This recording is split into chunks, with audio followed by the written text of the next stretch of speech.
presentation of Fox Sports. We are Baltimore. We are Detroit. Tigers baseball on Fox Sports Detroit is presented by Bell Tire.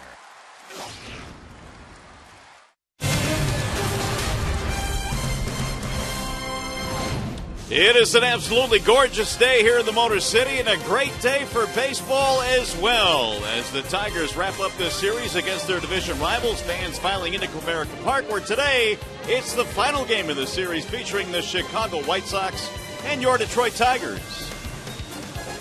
Hi again, everyone. Welcome to Tigers Baseball. Mario and Pemba, Ron Allen, glad to have you with us here for the series finale. Last night was more like it. The Tigers finally got the bats going, Ron. In fact, they scored 6 runs against Noesi in the first inning last night and rode to the victory. Really a good approach last night for the ball club. No doubt about that. The scouting report that they had coming from Hector Noesi was one that told them he would throw a lot of first-pitch fastballs. A lot of the guys that went to the plate in that very first inning, they saw very few pitches against Noesi, and they put a 6th spot on the board before he can make an adjustment. All right, now Drew Smyly will get the call here today. His last start against Anaheim was probably his best start we've seen maybe ever for Drew Smyly. He was awfully good, but he's got that big guy in the middle he's got to deal with. That would be Jose Abreu. Well, they made a little bit of an arm adjustment with Drew Smyly just a couple of starts ago, and that gave him a little bit more life on his fastball. And because he has more life on the fastball, it's made the breaking pitches much more effective, much more sharp, much more crisp. 17 strikeouts for Smyly in his last couple of starts, but he'll have to deal with the very talented Jose Abreu. If he goes up against him, what he has to do with Abreu, he has to crowd him inside with fastballs. You can't be afraid to go in there, and then you have to finish him off with breaking balls down, change eye levels with fastballs up as well. All right, Tigers trying to get the series win here today. After a short break, we'll send you back to the Coliseum Studios. Check in with Trevor Thompson coming up here this afternoon. Maybe Nick Castellanos could do it again. Had a career night last night with 4 RBIs. Tigers Sox next.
Here at Comerica Park, the Tigers and White Sox wrapping up this series. Here's the starting lineup for the Sox today, presented by the Metro Detroit Chevy dealers. It'll be Eaton, Ramirez, and Abreu at the top. Their middle three, Viciedo, Canerco today, and Beckham, Flowers, Sierra, and Garcia. A bit of a different look at the bottom of their lineup, and they are facing the left-hander Drew Smyly, who is ready to go to work. And the first pitch is outside, 1 ball and no strikes on Adam Eaton. He starts things off for the White Sox, batting .292. He's had a nice series, 5 for 9. Smyly back home throws a strike, and the count goes to 1-1. Eaton now has hit safely in 6 in a row. He has been hot for the White Sox at the top of their starting 9. Here's the 1-1 pitch. Swing and a miss, and an awkward swing by Eaton. We have seen a lot of awkward swings against the Drew Smyly breaking ball his last 2 starts. He has combined for 17 strikeouts in his last 2 outings. And a lot of those strikeouts have come on that exact same pitch, the breaking ball. 1-2 is a check swing low. Did not go. Says Tim Timmons, and the count evens 2 balls, 2 strikes. A little cloudy and overcast. Temps in the high 70s today for the final game in the series. Kind of perfect baseball weather other than the sun not shining. Yeah, I would say so. Very pleasant. And the 2-2 is slapped to left field, and he's done that a ton in this series. Another hit for Adam Eaton as we look at the particulars on Drew Smyly, presented by Family Heating, Cooling, and Electrical. And Smyly usually does not give up a lot of hits to left-handers, but Adam Eaton, he leads off with a single. 6-9 record overall for Drew Smyly, 3.77 ERA. Opponents are hitting .258 against Drew, averaging better than 10 strikeouts per 9 innings his last couple of outings. Here's Alexi Ramirez, who's batting .281 with 10 home runs this year. He's had pretty good success in limited at-bats versus Smyly, 3 out of 7. Eaton certainly becomes a threat to run. He has swiped 10 this year. Which makes it very important for Smyly not to allow him to vacate first base, trying to steal second, keep his double play in order. Alexi Ramirez has grounded into 15 of those already this season, including one last night as he looks at a strike 0-1. Just underway at the ballpark. The Tigers won last night, each team with a victory in this series.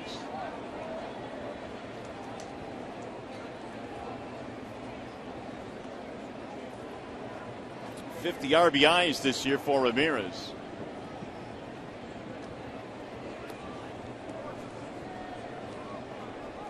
Earlier in the season, when the Tigers were playing Chicago, Ramirez was hitting much lower in the lineup, 6th and 7th. He has batted 2nd in this series.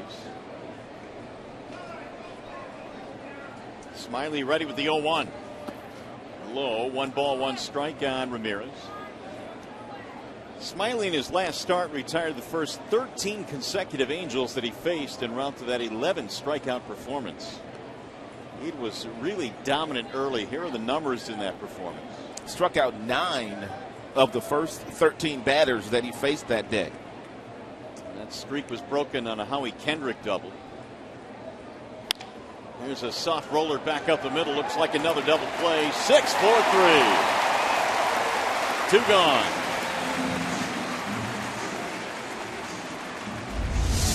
A 1 hopper to Suarez, who missed the last couple of games with some soreness in his back. Nice underhand shuffle to Kinsler. And Kinsler able to turn it over.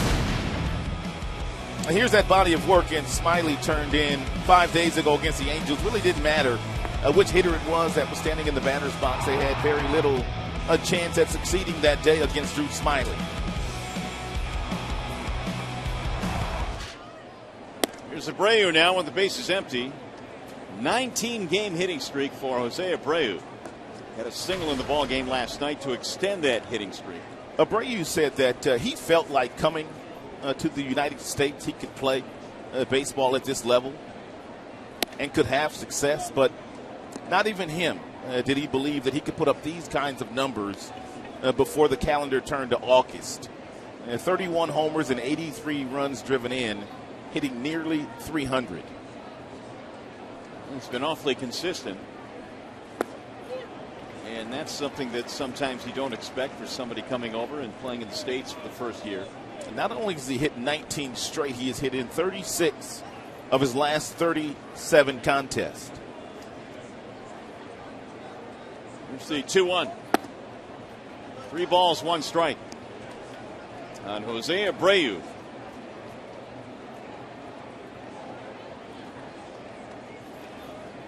Viciedo waiting on deck, batting in the cleanup slot. Here's the 3-1 pitch. Abreu shoots it foul, back out of play, 3-2. Not only a 19-game hitting streak this year, which, by the way, is the longest in the American League, but he also has had an 18-game.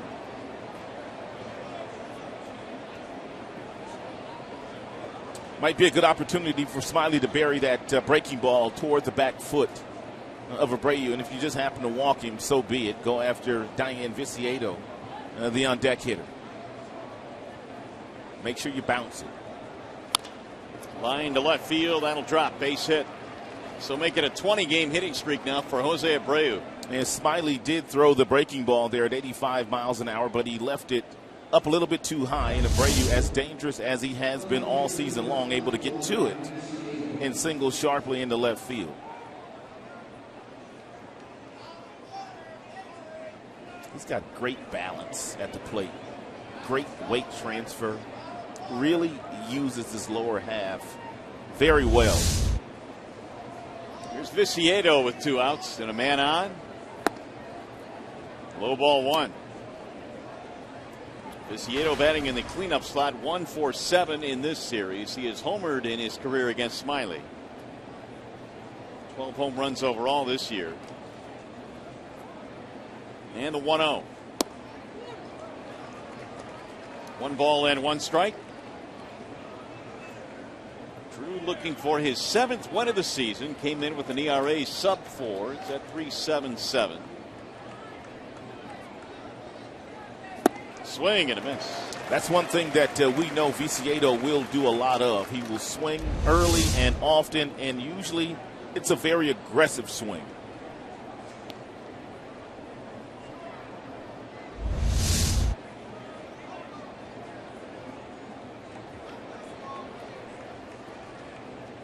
Now the 1-2. Swing and a miss. Down he goes. Smiley has his first strikeout of the day, and we go to the bottom of the first.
The Tigers leadoff slot today as we go to the bottom of the first. Here is the Tigers starting lineup presented by the Southeast Michigan Ford dealers. And it looks like this. Jackson, Kinsler, Cabrera.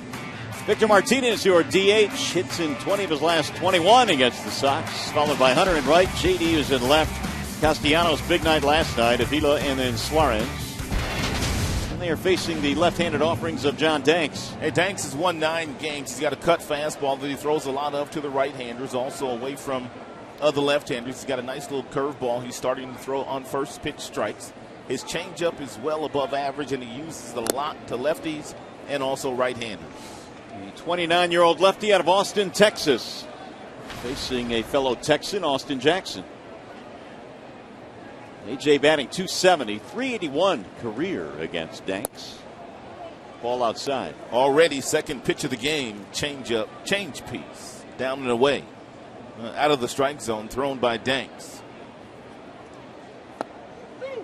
That's in there, 1-2 the count on Jackson. We'll see quite a bit of that today. Nice slow breaking balls that he wants to get over at any point in time. Danks has pretty good command with that breaking ball. Here's the 1-2. Jackson lines it to right field, but it's straight. That's Sierra for the out. Let's take a look at the starting defensive alignment for the Chicago White Sox. It's presented by Tim Hortons. Viciedo, Eaton, Sierra in the outfield, Ramirez and Beckham up the middle.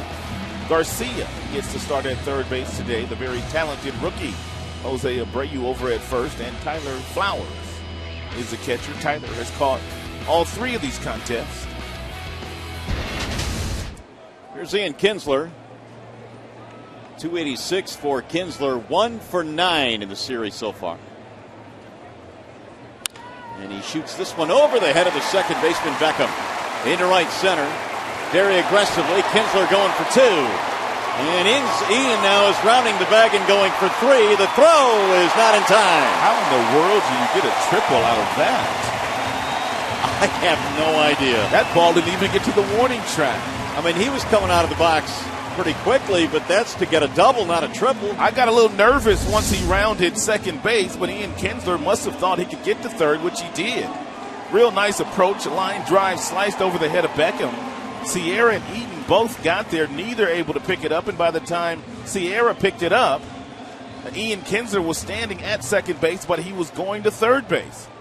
I was shocked he made it. Isn't that a great example of how you should always bust it out of the box? Because that ball we thought was going to be fielded by Eaton, and it wasn't. And Dave Clark, the third base coach, did not help him out there. Usually on balls hit behind you, you get some help from your third base coach, but Kinsler made the decision by himself that he could get a triple. Well, that also brings us to our Bernstein advantage against Danks. Kinsler now 14 of 39 career, .359. They're calling that a double and an E8, so give Eaton an error on that play. And the Tigers quickly with a man in scoring position, 1 out. Relaxed defense by Robin Ventura with the league's best hitter standing in the batter's box, Miguel Cabrera. Ground ball will get him an RBI, and the Tigers on the board first. 1 ball and 1 strike on Cabrera. Miggy batting .313. He's had a nice series, 4 out of 8, has scored a couple of times. And Danks missing outside, 2-1 the count. Danks likes to work quickly. Cabrera, 81 RBIs, is trailing Abreu by 2 for the league lead.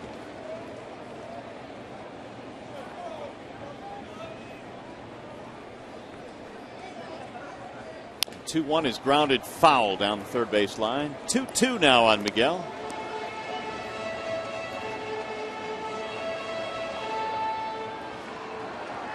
Waiting on deck, Victor Martinez.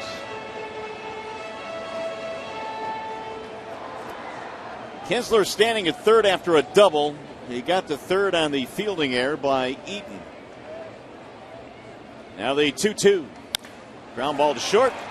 Ramirez coming home with it, and the tag in time, throw to first.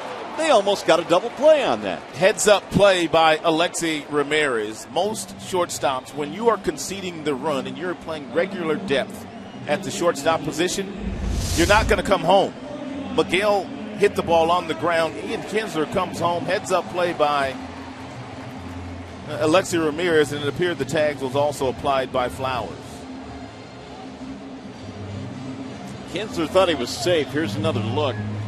The ball certainly beat him there. The question is, did he tag him in time? And there will be no challenge.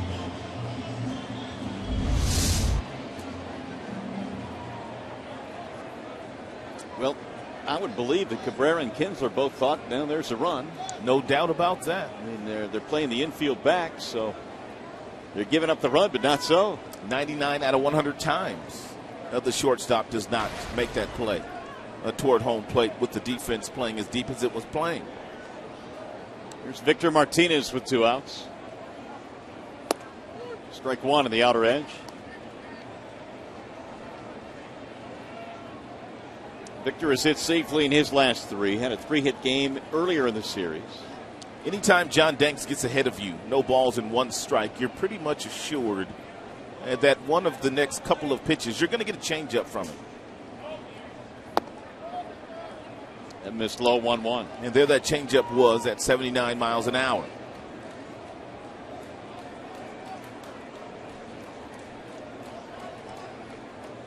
Danks has won 6 of his last 7 decisions. Has pitched a whole lot better in the second half. Here's the 1-1. Swing and a miss. 1-2 on Victor Martinez. He's got some pretty good arm speed with the changeup. He throws the fastball and the cutter out of the same window.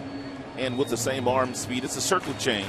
He gets on top of it, therefore not a lot of fading action. And pretty much a straight change featured by John Danks.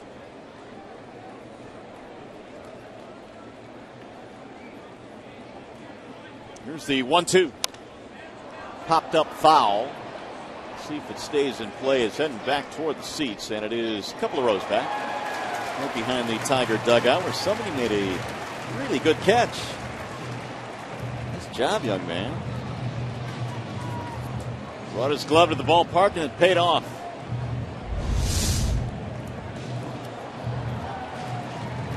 It was such a good catch, he's getting a couple of replays here.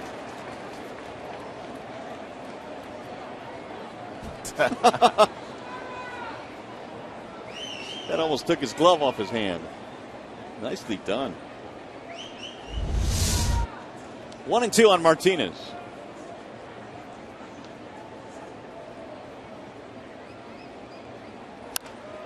And that's in the air to shallow right field. Sierra coming in. And that'll end it for the Tigers here in the first. We'll go to the second, no score.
Detroit is brought to you by Comerica Bank, a part of Detroit and the community since 1849.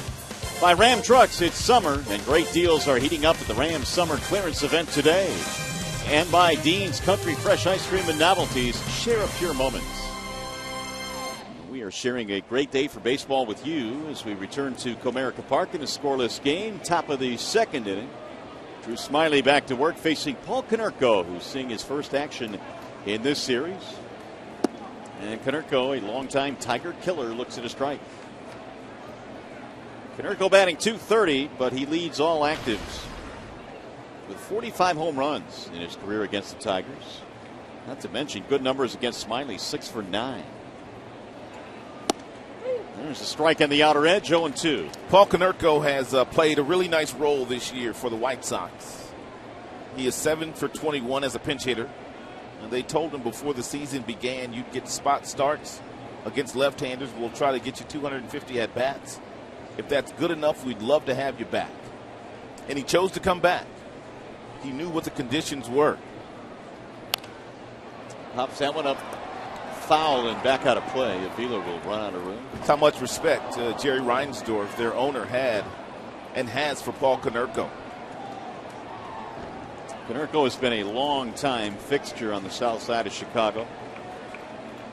I mean, his numbers, well, when you look at him in the White Sox history, over the years they've just begun to pile up.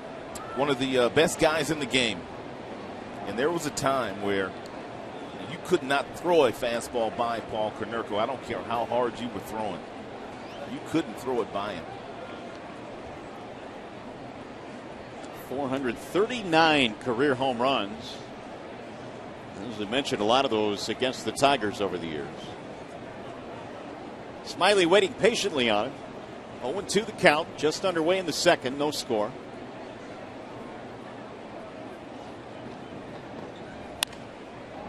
Into shallow right field.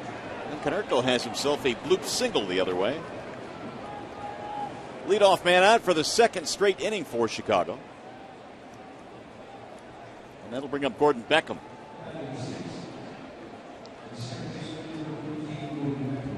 Beckham bumped up to the 6th spot in the lineup for today, partly probably because of the fact that despite really struggling this year, he does hit .317 against left-handed pitching.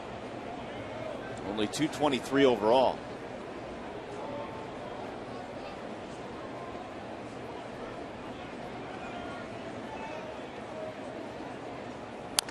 And he sends a ground ball foul.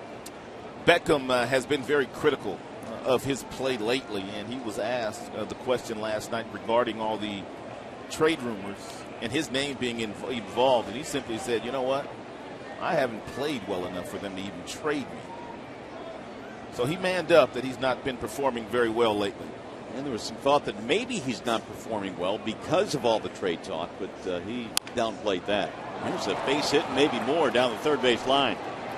Konerko will hustle to third. They're going to try and score him. Here he comes around third. The ball is kicked out there by Martinez. He couldn't get a hold of it, and the White Sox will get a run.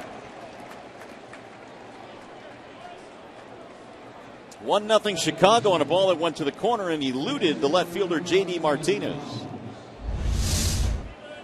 That's a breaking ball that stays up for Beckham. Beckham actually goes down and gets it and hits it right past a diving Castellanos. Once J.D. Martinez got over to the baseball, he could not make the play, and Joe McEwing, their third base coach, basically had to restart Paul Konerko to tell him to go home. Konerko was not thinking about scoring at all. He was breaking it down, as a matter of fact. To be accurate, J.D. never touched it. It just kind of eluded him, took a hop off the wall. It's a double and an RBI. And there's a strike called on Tyler Flowers. So the White Sox out to an early lead. Flowers, a couple of hits, a couple of runs scored in the series. And so far this year, he's knocked in 33.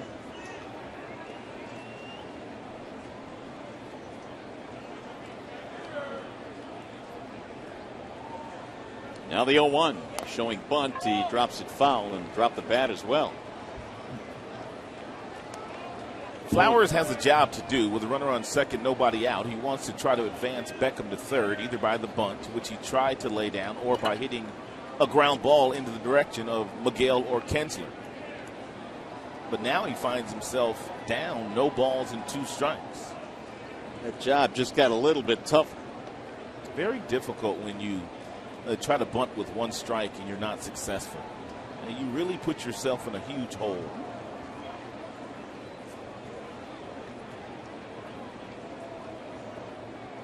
And especially the way that Flowers has been swinging the bat. He's been one of their hottest hitters, other than Jose Abreu. Blocked by Avila. And Beckham will hold at second base. Yeah, Flowers right now is in a pretty good stretch, perhaps one of the best stretches of the season. 471 over his last 10. Had a great month of April. Slowed down in the months of May and June, but he's picked it up again.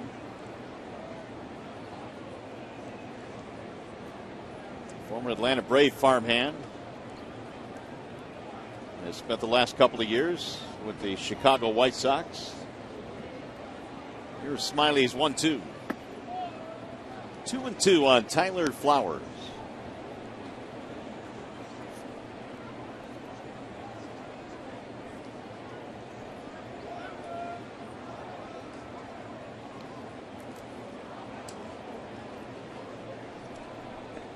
One run on 4 hits early on here for the White Sox. No runs, 1 hit Detroit.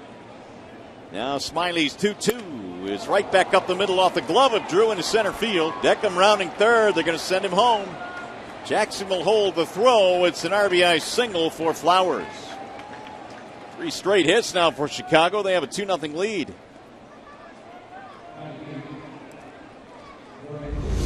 No problem for Tyler Flowers to fall behind Drew Smiley.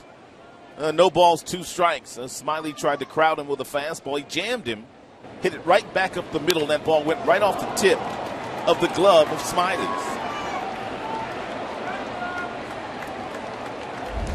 So I guess when you're going good, an 0-2 count doesn't really matter. And Flowers has his 34th RBI. Here's Moises Sierra. He's making his first start in the series.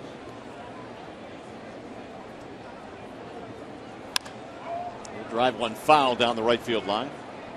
Chicago already has 5 hits, which is a big departure from Drew's last start. Smiley, as we mentioned, retired the first 13 Angels in a row back in the Big A in his last start.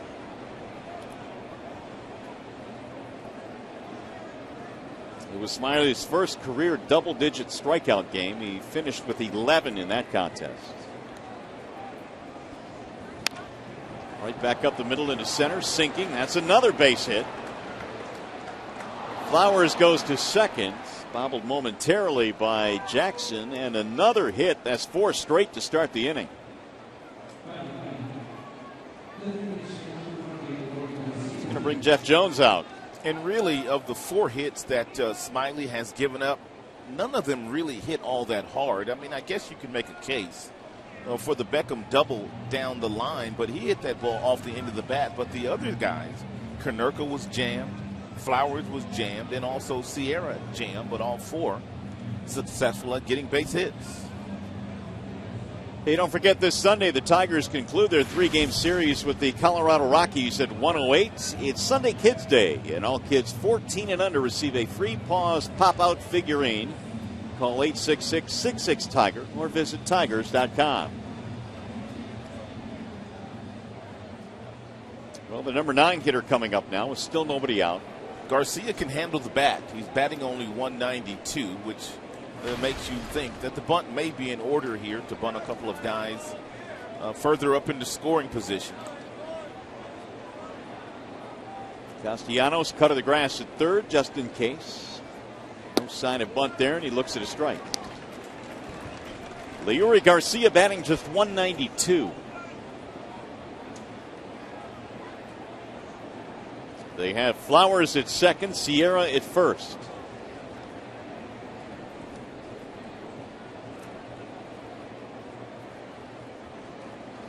Here's the 0-1. Grounded foul. Now it's 0-2.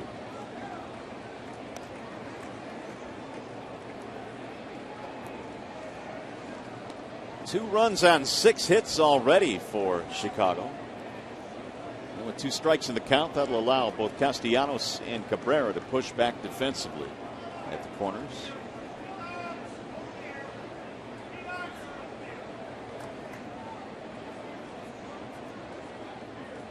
The 0-2.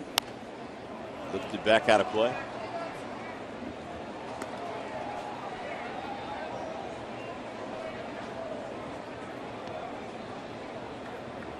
But Garcia's been all over the place on the field this year. Second, third, short, center, left.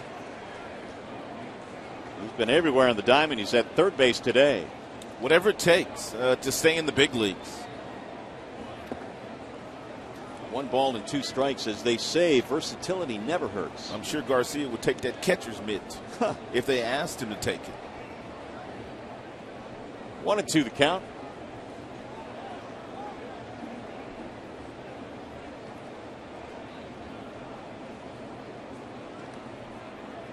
Still nobody retired here in the second. 2 runs in for Chicago.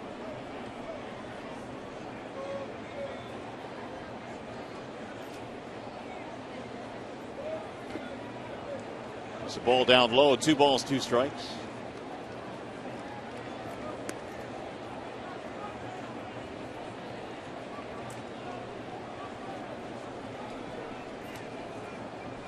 Outfield scattered a bit toward right field on Garcia. It was battled back to a 2-2 count. Single, double, single, single. That's how the White Sox have played it 2. Here's the 2-2. Bouncing ball slowly toward third. Castellanos flips to second, 1. That is all they will get.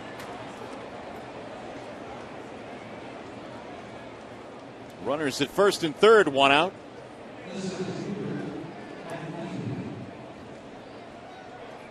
Here's Adam Eaton.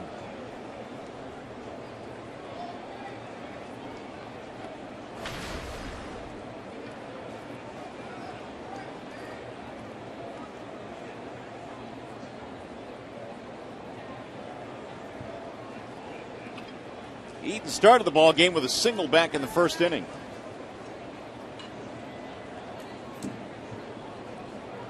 And then Ramirez hit into another double play, as he did last night. And Drew right now could use one of those, although Eaton runs well. He's showing bunt instead, and it's missed low. 1 ball, no strikes. Adam Eaton has 2 bunt base hits this year, 1 sac bunt.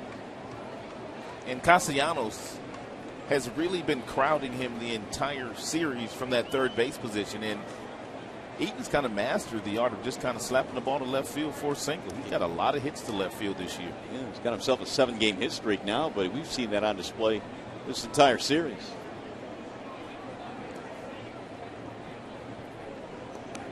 One 1-0 on Eaton. And one of the things to do to combat that, the fact that he likes to just take that outside breaking ball and fastball and slice it the other way, you got to come inside every now and then and make him pull the ball on the ground to the second baseman. In there, 1 ball, 1 strike on Eaton, who, as they say, has provided the White Sox offense with plenty of energy. The problem is keeping him healthy and keeping him on the field every single day. And a byproduct of the way he plays is the possibility of injury. They got runners at first and third. Flowers and Garcia. Bouncing ball right at the first baseman. Cabrera spins to second, 1. Relay not in time. That'll get a run in. Miguel gambled there. He had an opportunity to get the sure out at home plate with Tyler Flowers running from third base, but he elected to try to turn the double play. He gave a nice feed to Suarez, but by the time Miggy got back to the bag with the speed of Eaton able to beat it out. But Miggy had a decision to go home there and get the 1 out, but he wanted to get 2. So the gamble pays off for Chicago instead. 3-0 ball game, and here is Alexei Ramirez. He bounced into a double play back in the first. And 0 for 1 in this game. 2 out of 10 in the series now for Ramirez.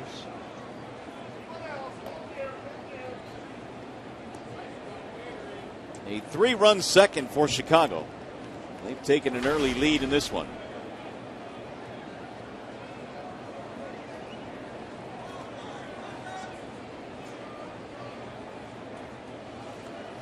And Ramirez looks at ball 1.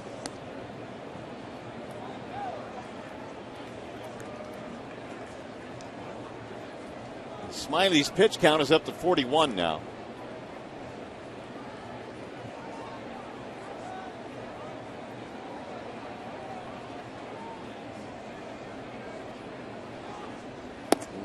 Taking all the way. 1 ball and 1 strike. Ramirez looked like he had no intention at all of swinging the bat on that last pitch. Disagrees a bit with Tim Welke on the location of said pitch.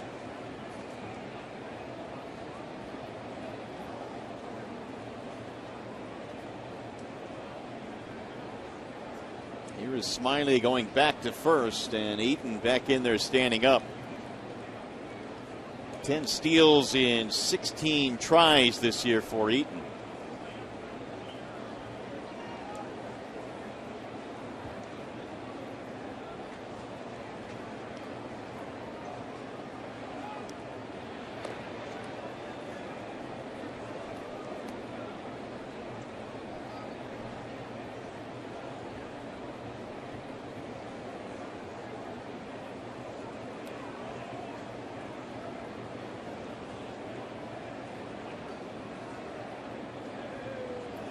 One ball, one strike on Alexi Ramirez.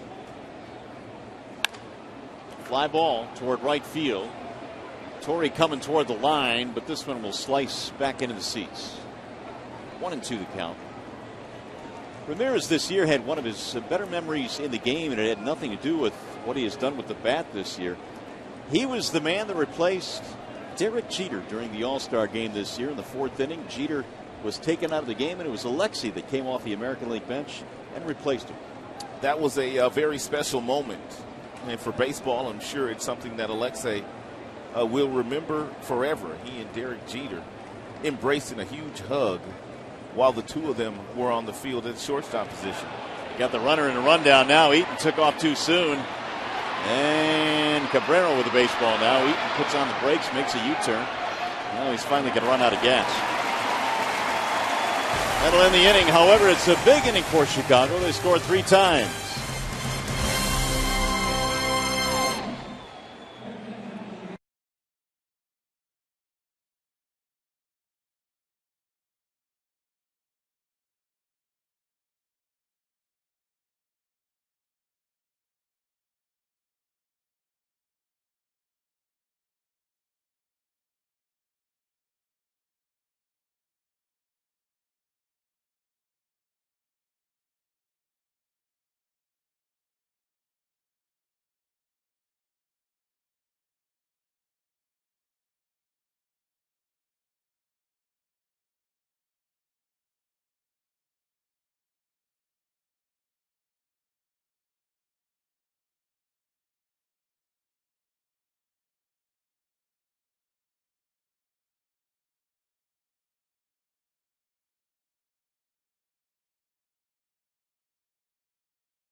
The bottom of the 2nd here at Comerica Park. John Danks has the lead to work with now.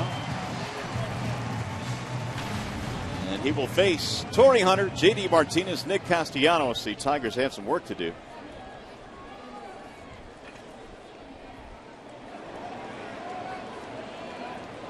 And Danks goes to work. 3 runs on 6 hits for Chicago. Torrey has seen Danks quite a bit over the years when Torrey was wearing the Minnesota Twins uniform. And, of course, Danks pitching for the White Sox. 49 at-bats. 3 homers for Torrey against Danks.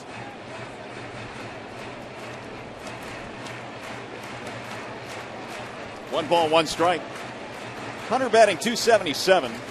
Got a nice series. 4 for 7 for Detroit.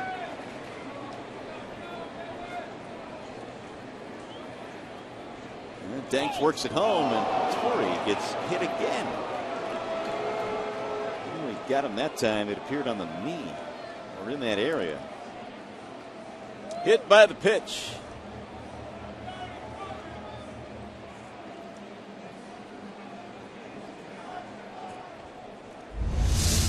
Where'd he get him? right outside the left knee, right below it. It's a breaking ball. Actually, it was a cutter, a cut fastball. Torrey was hit in the first game of the series. Now he's hit here again today. And this one is staying with him for a while. Good spot to get drilled in. Tell Hunter right now is just wincing. No intent there by John Danks. As a matter of fact, he walked halfway toward Torrey Hunter to tell him that he was sorry. My bad. Meanwhile, Hunter hobbles down to first base. And Danks is still apologizing. Well, here's J.D. Martinez. See if the Tigers can make something of this. Ball one low. J.D. batting .320. He's had 3 hits in 7 at-bats. A couple of RBIs, a triple. And he scored a couple of times.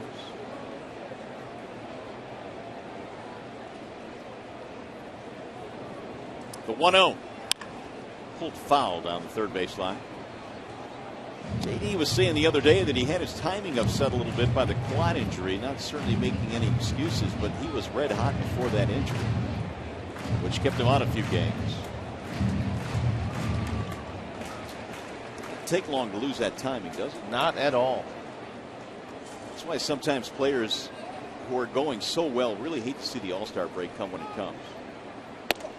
Ball high and away, 2-1. And because J.D. was so hot in the month of June and most of July, he was getting the best of the opposing pitchers that he was going up against. They were trying to figure out ways to get J.D. out, and they really were not having success at all. He was making adjustment after adjustment every step of the way. He was hot for about 7 weeks. Grounded foul, 2-2.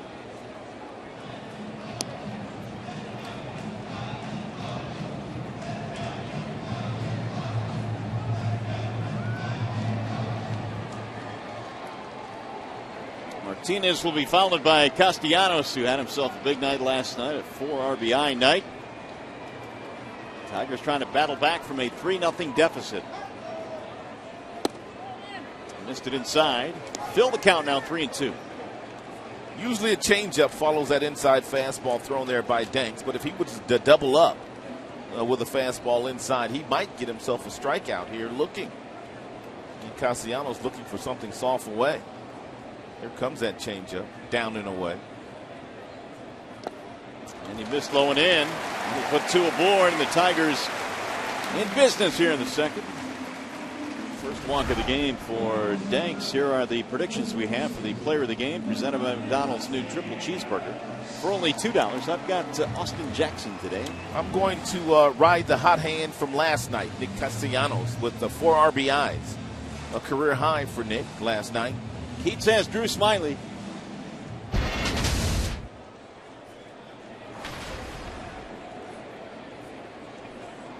$3-0 ball game. Tigers are threatening, though. 2 on, nobody out. Hit batter and a walk. Castellanos at .267.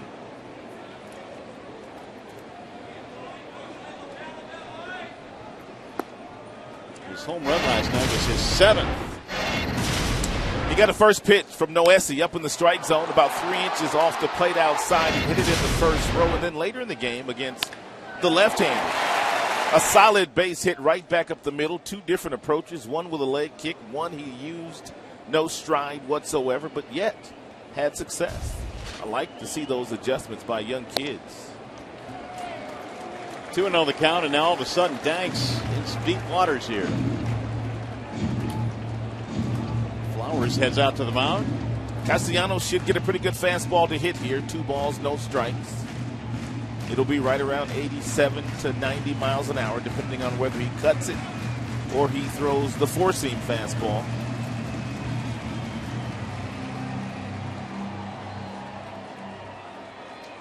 Hunter was hit by a pitch. Martinez has walked. And the 2-0. Strike call.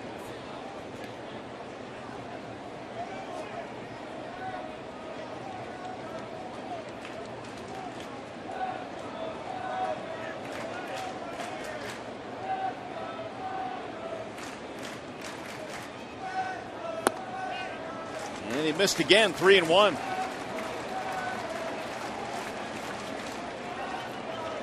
There's Avila waiting on deck. Tigers surrendered 3 in the top of the second. We'll see what Castellanos gets here on a 3-1 pitch. He's got to be looking for his fastball. And he takes ball 4. That will load the bases with nobody out. Hey, fans, join us again tomorrow. The Tigers welcoming in the Colorado Rockies. Our coverage begins at 6 with Tigers Live. Tigers Rockies tomorrow at 6 right here on Fox Sports Detroit. Interleague play returns to Comerica tomorrow night. The base on balls really has not been an issue for John Danks. In his last 2 starts, he did not walk one batter. So 2 straight starts without walking a batter, and he walks the last 2 Tigers. Bobby Thigpen is out to have a chat with Danks.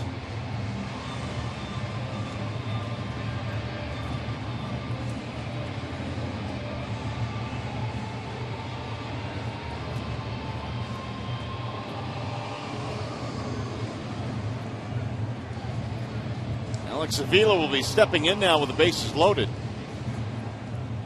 And when you look at Danks in his career, 2.34 walks. His strikeout per walk ratio, which is 3rd best in White Sox history, with a minimum of 1,000 innings. So really over his career, more than 2 times the strikeouts as opposed to walks. Tigers have the bases loaded here, and they have not gotten a hit.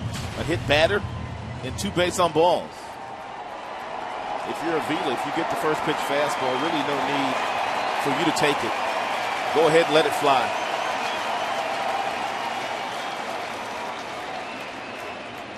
He does, sends a ground ball to the right side, scooped at first, they'll come home. 1 relay is going to hit the runner. Bases will remain loaded, but they get the force of Hunter at home plate. Nice play here by Jose Abreu. What you're taught as a corner infielder, if the ball is hit in front of you and your direction is carrying you, your momentum carrying you toward home plate, you go ahead and get that out, which he did. They nearly turned it over. It would have been much more difficult for him to go 3-6-3 to get the double play, even though Avila was running. So nice job there by Abreu. Beckham covering at first base could not pull that throw in. Robin Ventura quickly went out and had a quick chat with Tim Welke. Here is Suarez. 1 out now, bases loaded.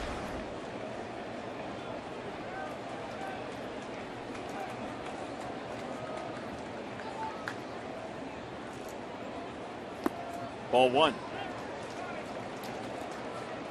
Suarez singled at his first at bat in game 1 of the series, then had to be taken out of the game later with tightness in his lower back. He has returned to the lineup today. .260 batting average. Strike called, 1-1. Suarez, you might recall, hit 3 home runs in his first 8 games after being called up from the minor leagues. But it's been a while since he's gone deep. Strike called, 1-2.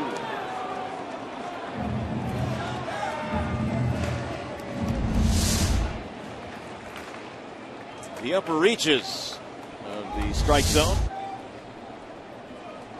Here's the 1-2. Lifted in the air. Right center field. Going to be caught by Eaton. Runner at third will tag and come home. He will score standing up. J.D. Martinez comes in to make it 3-1. Sacrifice fly RBI for Suarez.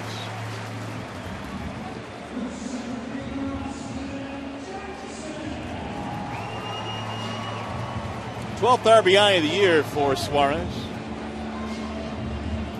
3-1 ball game.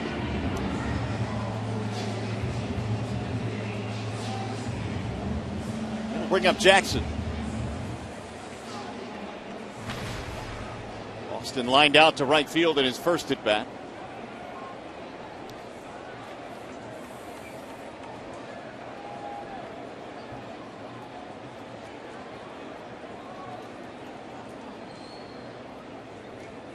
Big swing there by Jackson, 0-1. 3 runs on 6 hits for Chicago. The Tigers run on 1 hit. They've gotten a run here in the second without the benefit of a hit.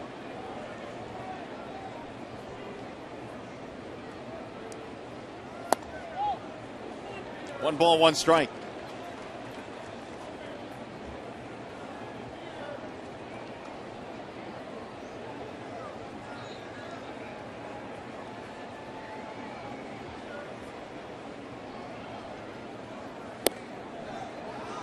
Two and 1 the count.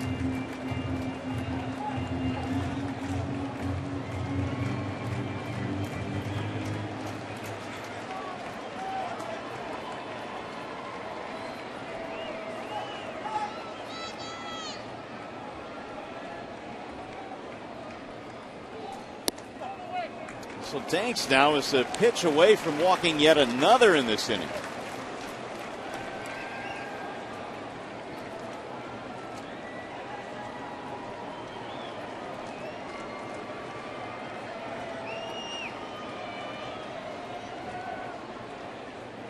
Here's the 3-1. Swing and a miss.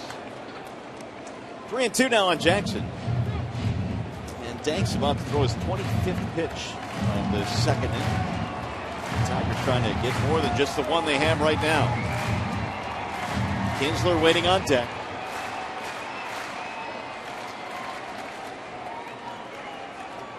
Runners will go on 3-2. They're on the move. And a foul back out of play. Great crowd here this afternoon at the ballpark. Day baseball in the Motor City. It's been a nice afternoon weather-wise. Looks like a full boat. A lot of kids here this afternoon as well.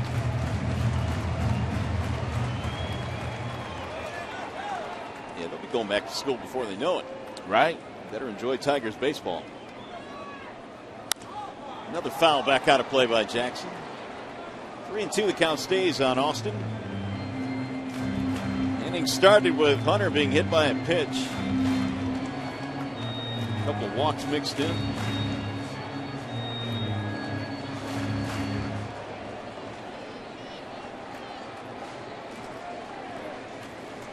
It's been a heavy workload here in the second for Danks. And again the 3-2. And another foul back out of play.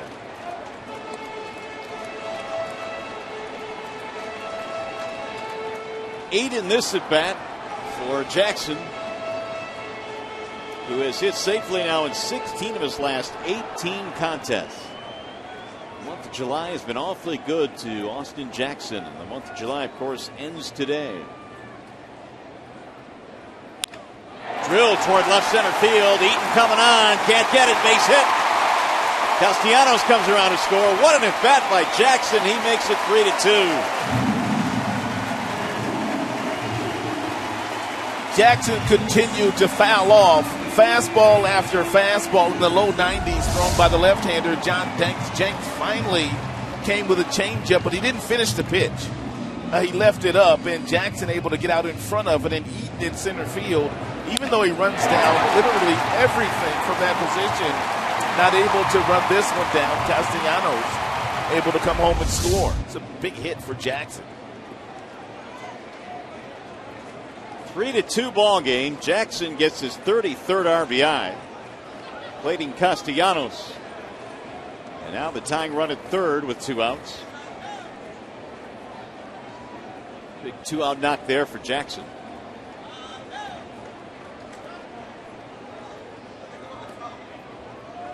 Jackson came in batting .381 career against Danks. And he got him that time as well.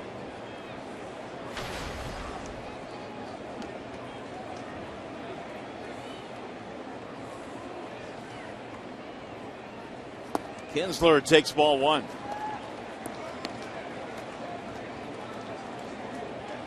Tigers came in today with a 5-game lead over KC. They won as well last night. Cleveland's 6.5 back.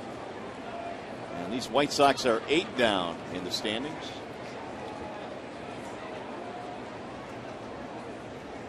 Here's the 1-0. 2 balls, no strikes.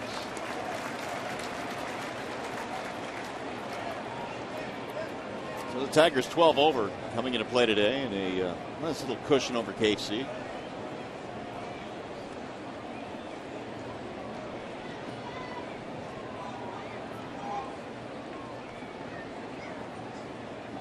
Here's the 2-0. Strike call, 2-1. Any way you dice this one, it has been a long inning for John Danks. Pitches are mounting now. He's thrown more balls than strikes in this inning. And he usually is a guy that has really good command. No base on balls in his last 2 outings. 2-2.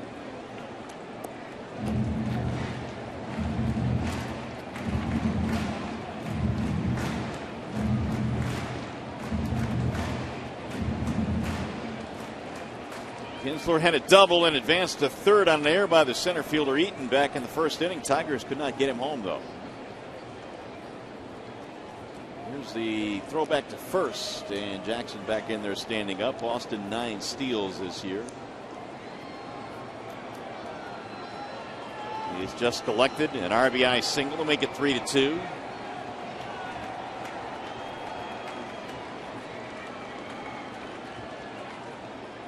Swing and a miss. He got Kinsler to finally end the inning. However, the Tigers get back into it now. 3-2 ball game. Tigers baseball presented by Bell Tire.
Brought to you by Arby's. We have the meats. And by Bell Tire. Get the lowest tire price, period. Bell Tire. Well, we mentioned earlier there are a lot of kids at the ballpark today, and there are 500 members of the Boys and Girls Clubs here this afternoon enjoying Tigers baseball, and that's something that is near and dear to your heart, Rod. Absolutely. Grew up at the Boys Club in Santa Monica, California. It was not called the Boys and Girls Club at that particular time, but man, I've got some fond memories growing up at the Boys Club, and a lot of the staff that was at the Boys Club, a lot of the supervisors, I still remember a lot of those people. They had a huge impact in my life. Well, they do a great job of ensuring that our youth here in the Motor City and around the surrounding areas have a place to go after school, a safe place to hang out, make friends. Alexi Ramirez leading it off. He was at the dish when Eaton was picked off back in the second. Alexi did not agree with that last fastball that was called a strike by the crew chief. Tim Welke thrown by Smiley. Here's the 0-2. Yanked foul. Tim Welke is a Michigan native, isn't he? He is indeed. Our boys played together at Oakland University. Oh, okay. For a spell. You're buds then. Oh, yeah. The Welke's really good people. The 0-2. Bouncing in, 1 ball, 2 strikes. Ramirez, Abreu, Viciedo, the 2, 3, and 4 batters in the Chicago lineup here this afternoon. 3-2, Chicago in the lead.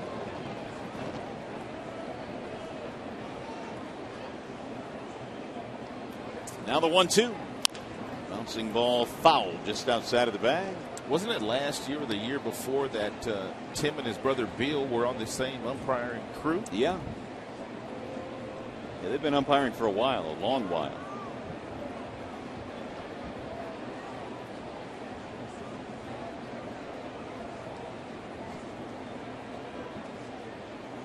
Now Drew ready with the 1-2 again. Here it is. Off the end of the bat toward first base. Miggy has it there, and he's going to tag the runner. One out. Let's send it back to the studio now for a game break. Mickey York.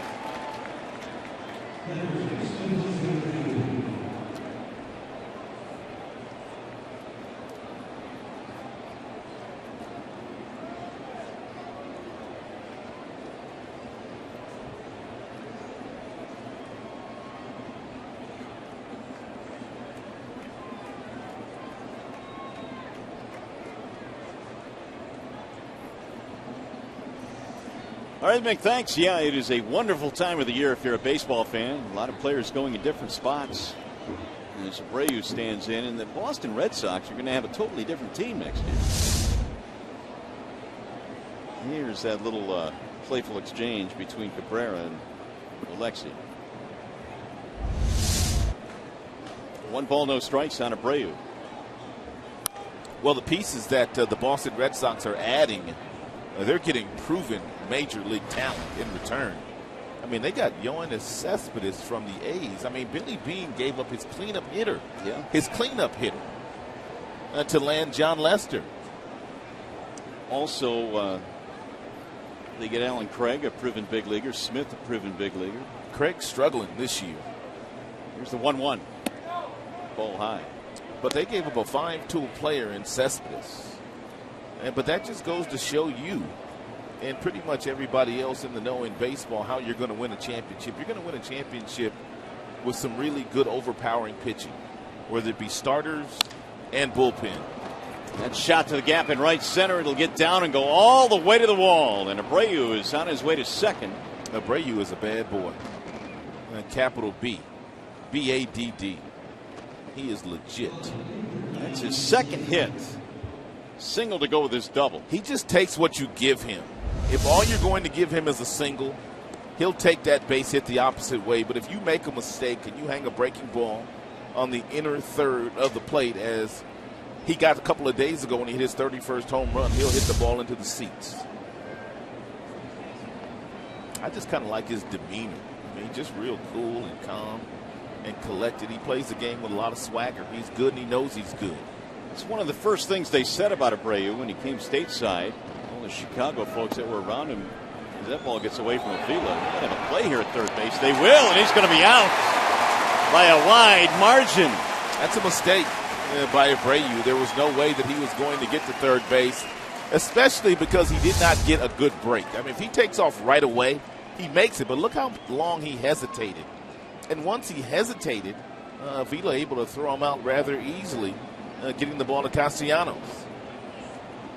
Good call on that bad break. He was standing around for at least a beat. I mean, if you see the ball headed down toward the dirt and you're a base runner, you have to anticipate that it's going to be wild and you can advance.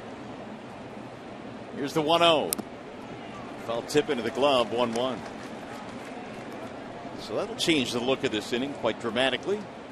Base is empty now. Got Jose scratching his head. That's all right. I'm sure the White Sox and the White Sox fans will give him a mulligan. All the numbers he's put up. Way outside. 2-1 on Viciedo.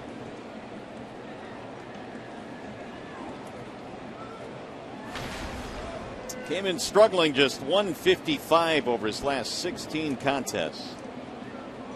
Average right now at 235. He does remain a power threat, though. Here's the 2-1 pitch. 3-1 now on Viciedo. You don't necessarily have to throw him a strike here on the next pitch for him to swing at it. He is so aggressive. And he's got one thing on his mind, and that's to hit the ball out of the ballpark We were talking about this last night, but Viciedo has taken over right field in the absence of Bobby Garcia, the former Tiger, who was injured early in the season, and Garcia is expected back at some point this year. He is going out on a rehab assignment starting tomorrow, Garcia. 3-1 pitch. 3-2 now on Viciedo. There's that big swing that he takes quite often. You could possibly throw another fastball right by him, but you better locate it.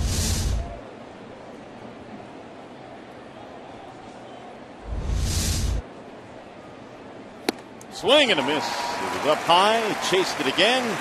Viciedo is toast. So are the White Sox.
Detroit fan photo for a chance to have it shown in an upcoming game broadcast. It is brought to you by AT&T, hashtag Detroit fan photo.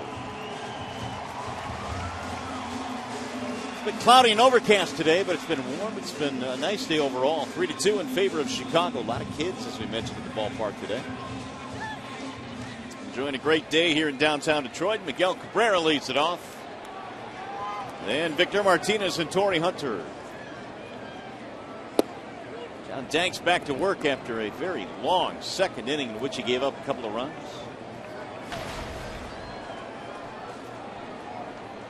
Cabrera reaching on a fielder's choice in his first at bat. Ball low. 1 ball, 1 strike. Danks underwent surgery on his shoulder a couple of years ago, and before that he was what you would qualify as a workhorse. Would pitch 200 innings. Did that a couple of years before the surgery. It's whistled back out of play. 1 ball, 2 strikes. 29 years old, out of Austin, Texas, in search of his 10th win here today.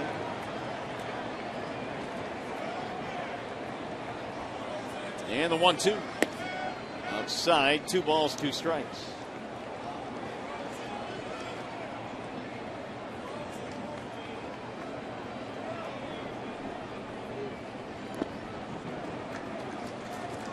Full count now, 3-2.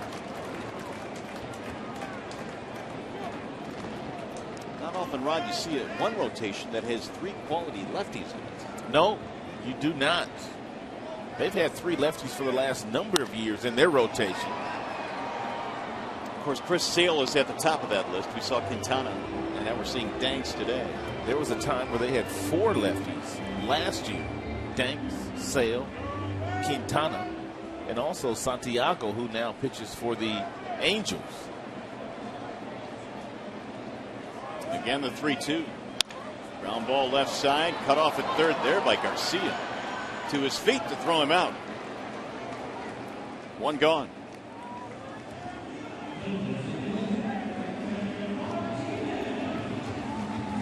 Take a look at the previous pitch by pitch when these two guys hooked up back in the first inning. All off-speed pitches thrown by John Danks. Everything he threw Victor was either a changeup or a breaking ball. He finally got Victor out on that front foot with the last breaking ball, and Victor popped it straight up.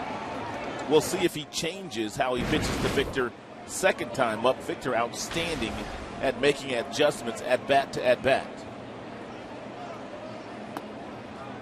Ball one low. 3 runs, 7 hits for Detroit, or for White Sox, I should say. Detroit, 2 runs, 2 hits.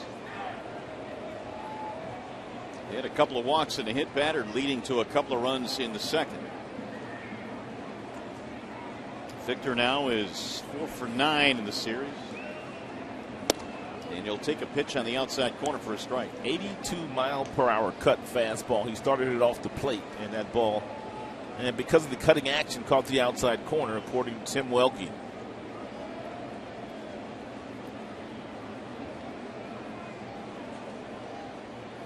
One is roped to third. Another nice play by Garcia on the backhand.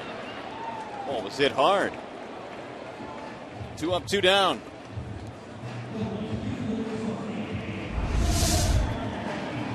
It's a fastball. He tried to sneak inside on Victor. Nice job by Garcia going down to one knee and watching it into the glove.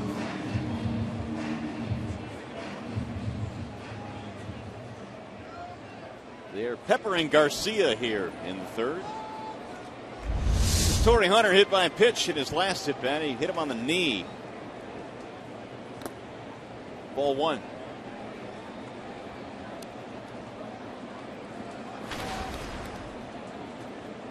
Hunter batting .277, 61 RBIs for the Tigers. Strike call, 1-1. Danks is yet to have a 1-2-3 inning, working on one here in the third.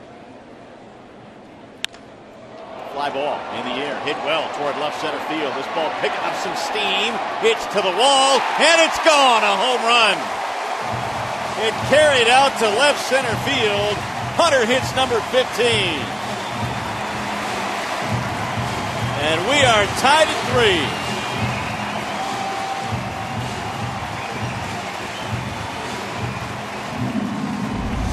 3. Torrey Hunter is one Tiger that's not going to want to see the month of July end.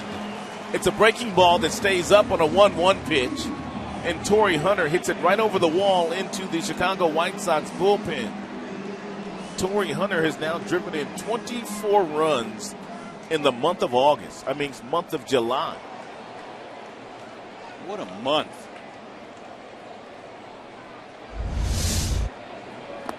$15 home runs, 62 RBIs now for Torrey, and more importantly, he has tied this game.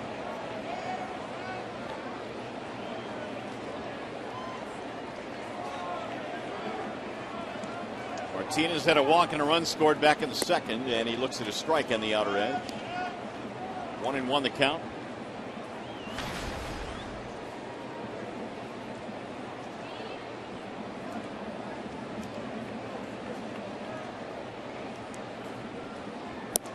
Outside.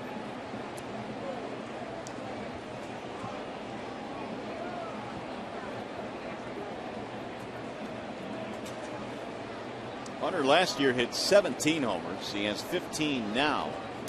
2 months to go. Torrey still hobbled a bit, but he was probably feeling nothing rounding the bases there. Yeah, he was able to trot around the bases that time. Didn't have to sprint.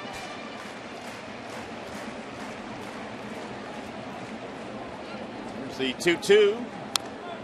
Rolled foul again by Martinez. JD's knocked in 46 this year.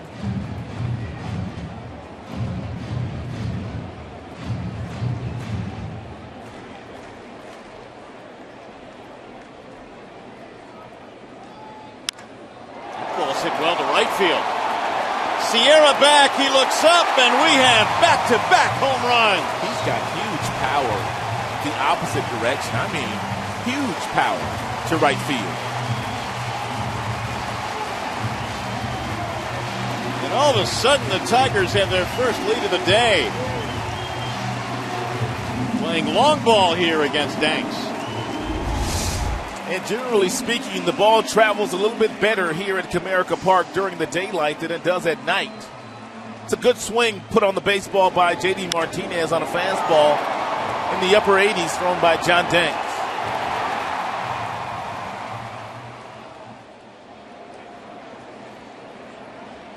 Two very different reactions. Here's ball 1 to Castellanos. Drew Smyly now, after giving up 3 runs in the second, has a lead to work with. Thanks to Hunter and Martinez, who, yes, go back to back. The chopper right back up the middle. Going to be a tough play. Ramirez. And his throw is in time. Got by a step. Arm strength displayed by Alexei. Back-to-back homers. Tigers have the lead.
To the top of the 4th. Hey, don't forget to play fantasy football alongside 12 Detroit Tigers and Max Scherzer's Motown Showdown. Enjoy a draft day experience from Comerica Park featuring a live fantasy draft.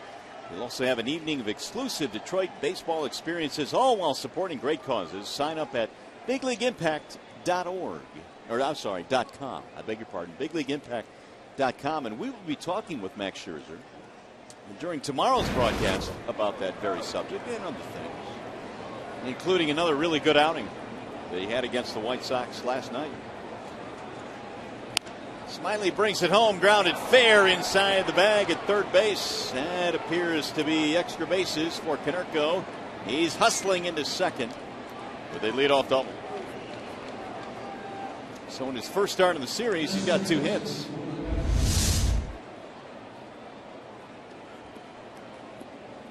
And nothing really Castellanos could do. That ball was basically by him before he left his feet. Just that quickly, the tying run in scoring position. Here's Gordon Beckham.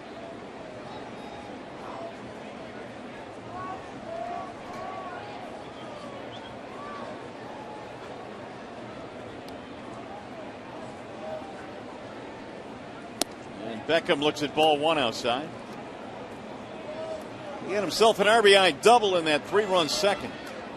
White Sox unable to hold on to a 3-0 lead here today. The Tigers chopped it with 2 in the second and then took the lead with 2 in the third.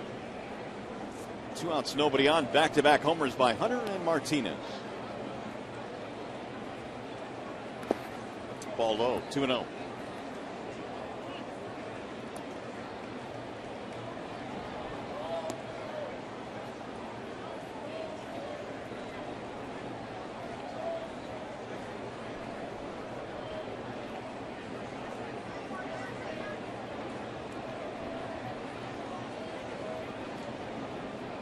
Smiley has had at least one base runner in every inning so far in this game.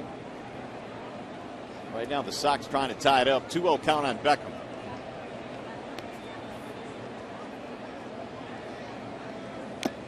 Foul tip into the glove. 2-1. Tigers have been doubled up in the hit column, but they lead by 1, 4-3.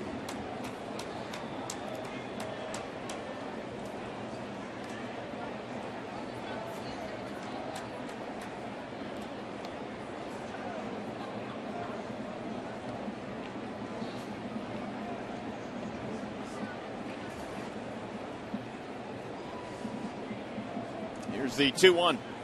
Swing and a miss, 2-2.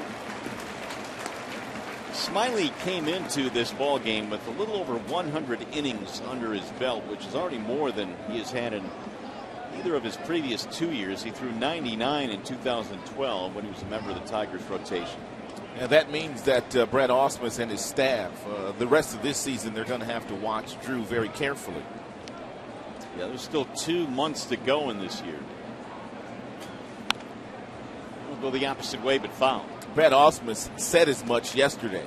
He says they don't have a major plan in place and to shut him down so he doesn't finish out the season. But if they have a day off or if they have a rain out and Drew's turn is coming up, more than likely he'd get skipped for some of the other guys that have thrown 200 innings in the big leagues already. Well, it seems like everybody goes through it. Porcello has gone through it. Verlander has gone through it.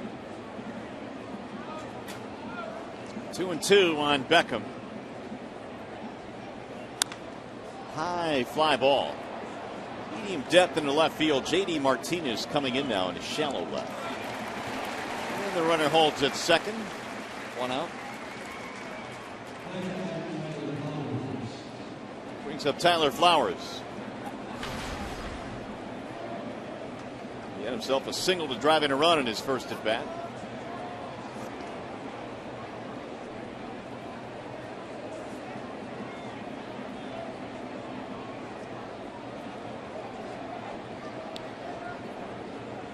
Konerko started the inning with a double. He is 2 for 2 in this game.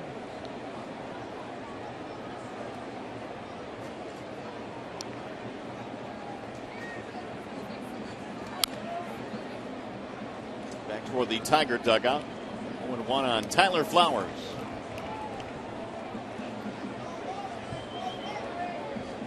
Flowers started the game last night, was taken out late in the contest.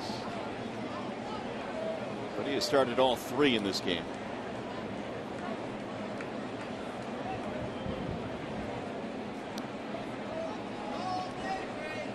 Now the 0-1.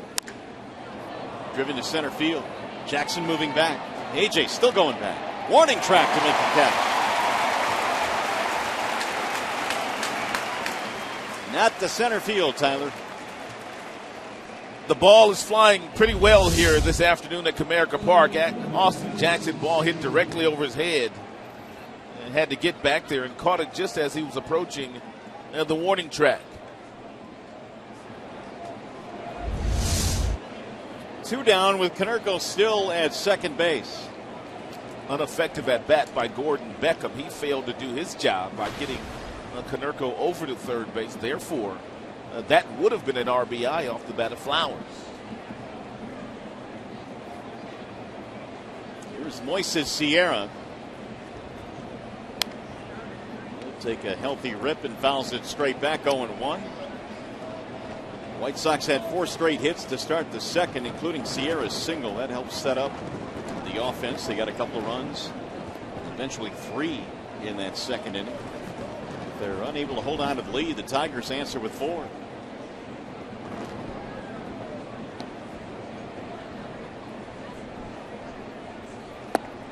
Ball low. 1 ball, 1 strike.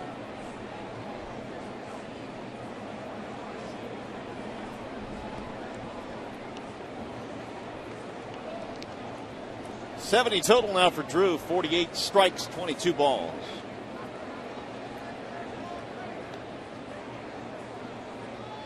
Here's the 1-1. Bouncing ball back up the middle. Into center field, base hit. Konerko rumbling around third. He will come around to score, and Sierra has his second hit, this one with 2 outs to tie the game.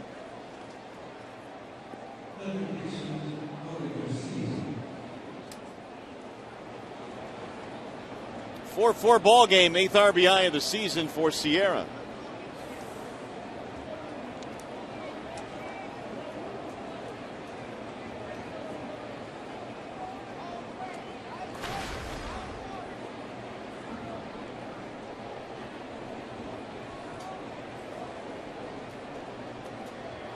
Number 9 hitter Leury Garcia reaching out a fielder's choice in the second.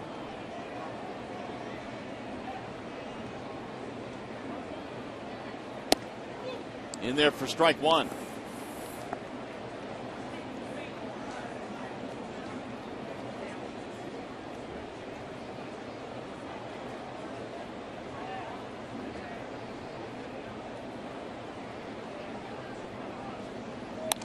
That was the 9th hit of the game now for Chicago. They've out-hit the Tigers 9-4. Smiley unable to hold on to the 1-run lead the Tigers gave him. No balls, 2 strikes on Leury Garcia.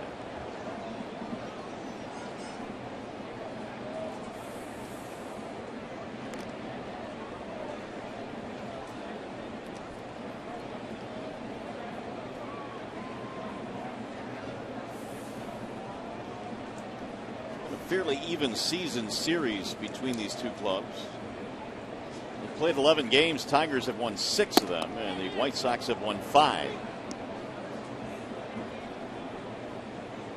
And after this series is done, they will meet in Chicago, including a doubleheader. It'll be a 4-game series, late August and then late September here in the Motor City. 31 of the Tigers' final 37 games will be played against the American League Central. Just the way you want it. Yeah, I guess. I mean, when you draw it up, that's how you can win your division. They will have a lot of games late against the teams within the Central.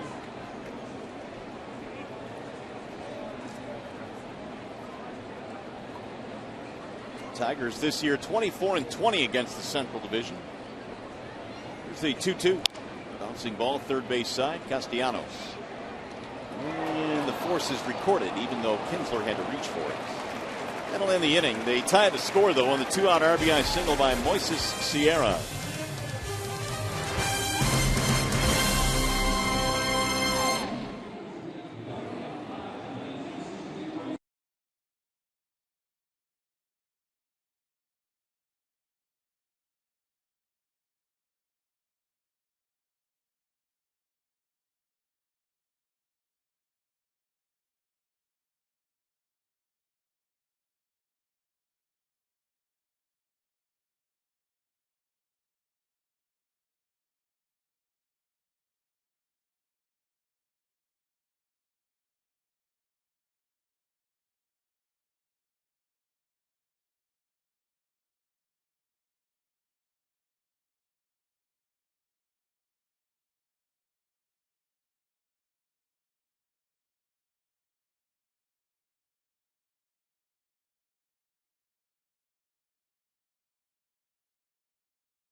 Is brought to you by Angry Orchard Hard Cider, Branch Out, and by the new Chevrolet Silverado light duty and heavy duty lineup. Back here at the ballpark, 4-4 ball game. The Tigers and White Sox have gone back and forth here this afternoon. Tigers coming to the dish in the bottom of the 4th inning. Alex Avila will lead things off. A clutch 2-out hit by Moises Sierra tied the ball game up. And it'll be Avila, Suarez, and Jackson. John Danks had a couple of rough innings. Had that long second, then he gave up back-to-back homers after 2 outs in the third. Avila hits the first pitch into right field, base hit. Leadoff man on.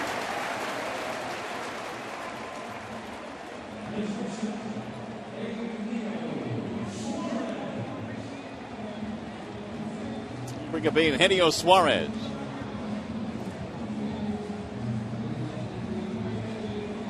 Suarez had a sac fly in his first at bat, knocking in a run. .260 batting average for the Tigers shortstop.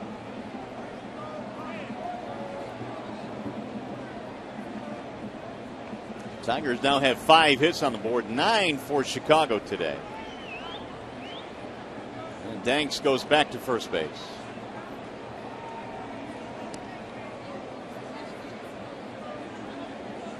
John Danks in his career, even though he's pitched well against the Tigers this year, overall had an ERA north of 5, was 6-10. Yeah, they have worn him out pretty good in prior years. This year, though, in his first 2 starts against Detroit, was 2-0, but today they've kind of reversed fortunes on him.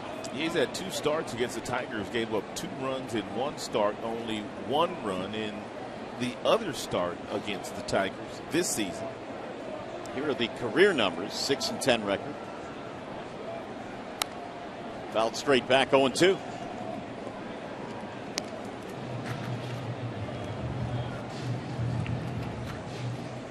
Jackson will be next. We're in the bottom of the 4th inning here in the series finale between these 2 ball clubs. Tigers have the Rockies coming in beginning tomorrow night.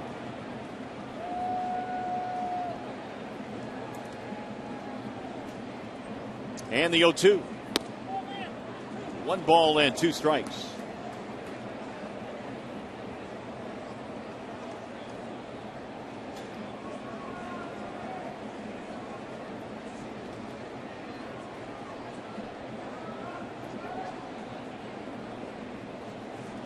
Now the 1-2.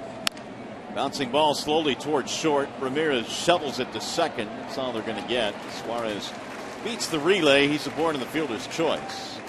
1 on, 1 out. That'll bring up Austin Jackson. Well, what did you make of the Lester deal today? Well, obviously the Oakland Athletics are going for it. They've already acquired Jeff Samardzija of the Chicago Cubs, and now they go out and get the ace of the Boston Red Sox. So they've acquired 2 number 1 pitchers to go along with Sonny Gray in that rotation, and Scott Kazmir. So they are looking really good right now. Billy Beane gave them a lot in giving up Cespedes to Boston, but you win with pitching. Jackson skies one foul down the right field line. Here right now is the biggest deal made today. Lester, Johnny Gomes, cash considerations. The other way is Yoenis Cespedes going to Boston in a competitive balanced draft pick. I think the Tigers used one of those competitive balanced draft picks to select Corey Knebel, who was recently traded. The 0-1 pitch, and it's high. 1 ball, 1 strike.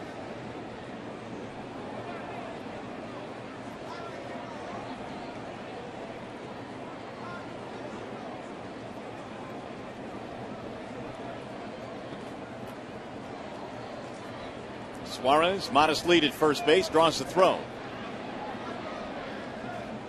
How about the St. Louis Cardinals? I mean, they got Justin Masterson yesterday from the Cleveland Indians, although Masterson not pitching all that well this year, but they also acquired John Lackey. I can see Masterson pitching out of the bullpen for St. Louis. Really? Yep. Here's the 1-1.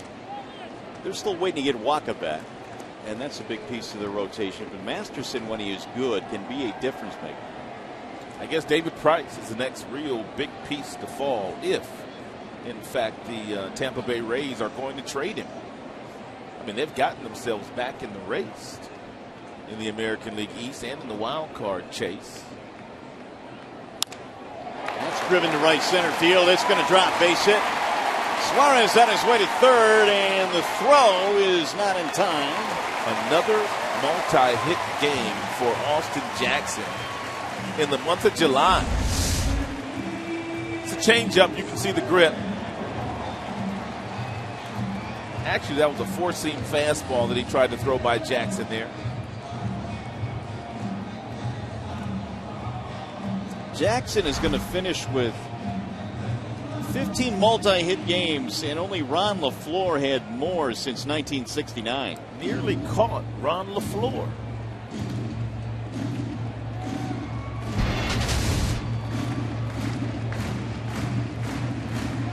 So here is Ian Kinsler now with runners at first and third. Only one out. Tigers trying to break this 4-4 tie. Kinsler a double and a strikeout. Tigers now have 6 hits. It's in the air, center field. Eaton sizing it up coming in now. It's shallow and not going to be deep enough to score the run. So that's a big out there for Danks. 2 gone. It's going to be up to Cabrera to get it done.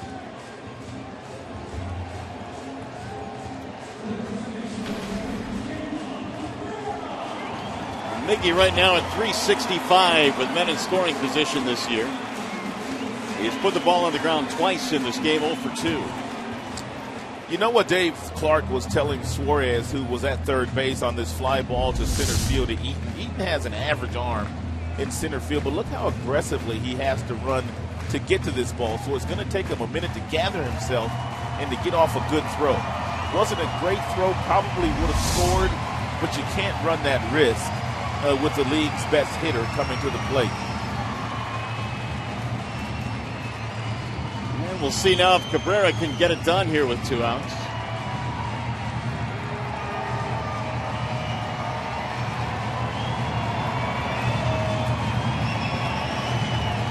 Packed house here at the ballpark today, and they're watching a good one. This game tied at 4. There aren't many ballparks in the major leagues on a Thursday afternoon. You got 40,000 people in attendance. Not many at all. And it's been a common theme and a common sight over the past few years. Tigers again will have another terrific year attendance-wise. They should get over 3 million again. They've done that the last couple of years.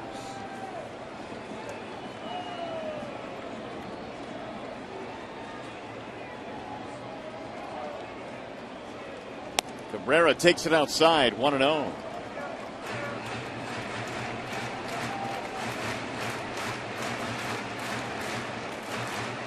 '81 RBIs this year for Miguel. Trailing Abreu by 2. He's got a couple of guys on here.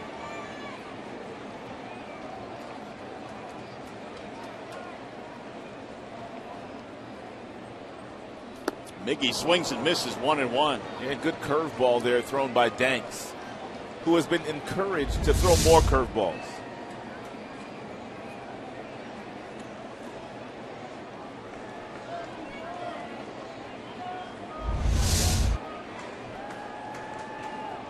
There is action now. It's Andre Rienzo warming up for Chicago. Danks' pitch count now is at 81. Fouled back out of play. 1 ball, 2 strikes on Miguel.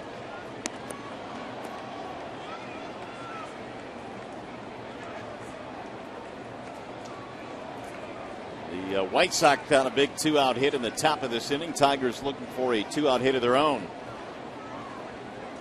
Runners at the corners. Suarez and Jackson.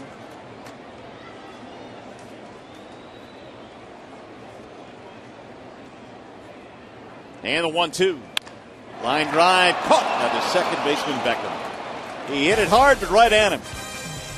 And the Tigers strand 2.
America Park. Drew Smiley back to the hill, and we tell you here is our T-Mobile game changer. And we talk about left-handed pitchers and the best averages, opponent's batting average against lefties. So Smiley's on that list. Well, you got a couple of household names on that list. Chris Sale and Clayton Kershaw. Danny Duffy of the Kansas City Royals has great stuff, and we've watched Drew Smiley for the most part dominate left-handed batters all season. They bat just 164. Sale is his death on lefties. And here's what Smiley has thrown today.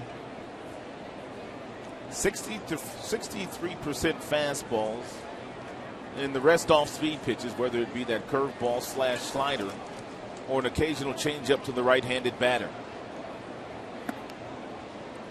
So the White Sox here in the 5th inning have Adam Eaton coming up. Top of the order, Eaton, Ramirez, and Abreu.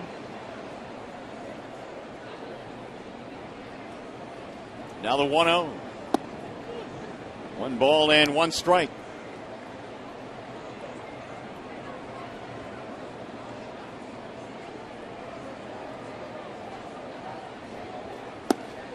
One and 2. Smiley has not been able to get on a roll like he did in Anaheim in his last start, when he retired the first 13 batters in that contest. He's had at least 1 base runner in every inning so far in this game. And he's been 11 of 20 on first pitch strikes. And that's going to be shot back into center field, and Eaton's got himself another hit. Just threw the bat at the ball that time.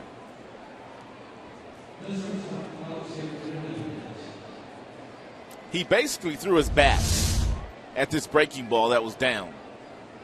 And the top hand was literally off the bat when Eaton made contact with the baseball. Off the bat.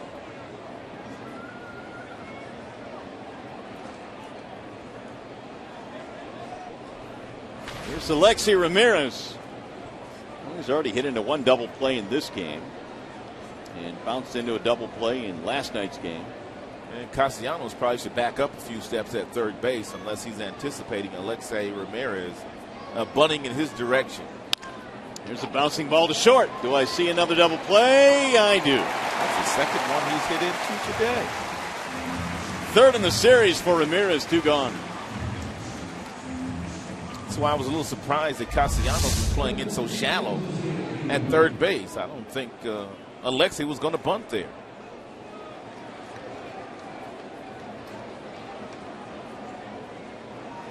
There's Nick. Here's Abreu now with the bases empty. And they have pitched to him that way all day long.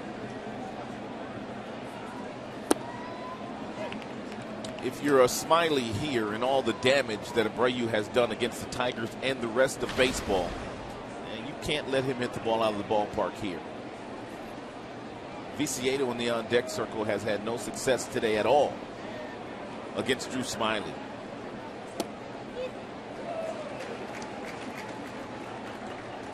One ball, 1 strike.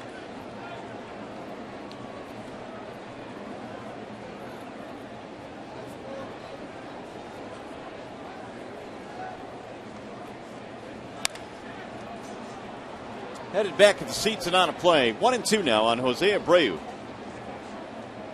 Got to make a better pitch there if you're Smiley. You cannot hang that breaking ball, although he got away with that one.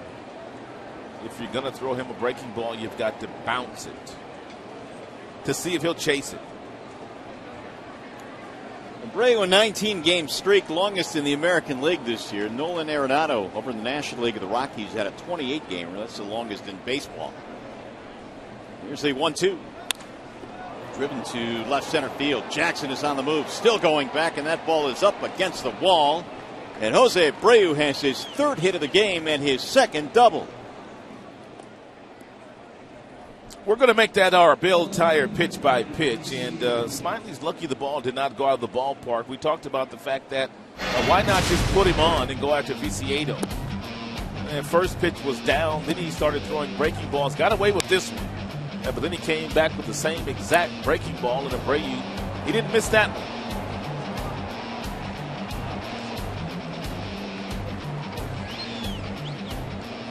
Smiley wanted it back. Fortunately, it did not leave the ballpark. That's 11 hits now for Chicago. He's already has 31 homers and now 28 doubles to go along with the 31 big flies. Well, Abreu came in leading in so many different categories, including slugging percentage, OPS, homers, RBIs. He knew he would have success in the big leagues, but he didn't expect to have this much success the first 4 months of his big league career. Dian Viciedo has not had any success today against Smiley. He's punched out a couple of times. Smiley's been throwing fastballs at 91 right by Viciedo up in the strike zone.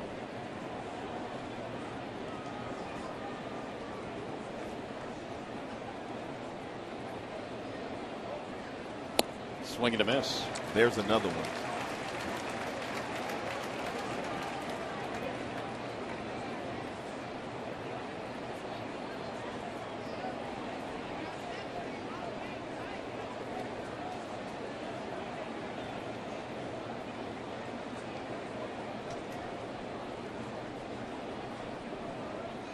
Oh, 2 on Viciedo. Get back out of play. Smiley now at 88 pitches. He's been helped out by a couple of double play balls off the bat of Alexi Ramirez in this game. That last fastball that he threw there to Viciedo, I guess he couldn't get it high enough. It was up around the neck of Viciedo's, but Viciedo somehow able to foul it off.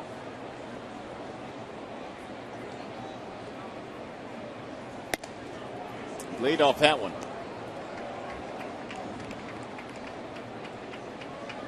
Might be the pitch of choice. And most pitchers at this level can command their fastball better than their off-speed pitches. And Viciedo's had a difficult time of catching up to the Smiley fastball.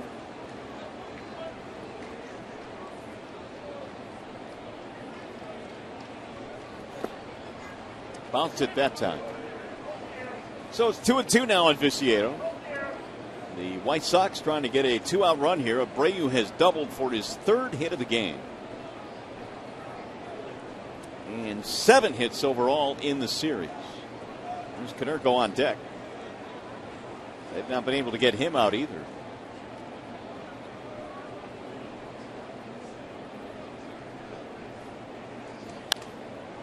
Fouled away.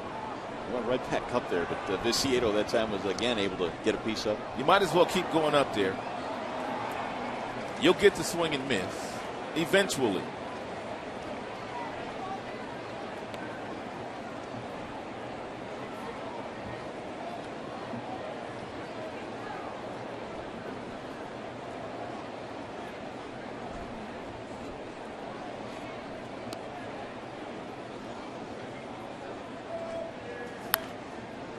Grounded foul just outside of the bag.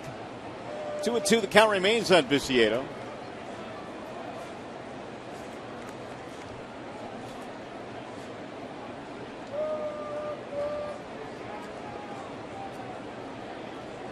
Smiley allowed 3 in the second, 1 in the fourth, and the Sox trying for a 2-out run here in the 5th.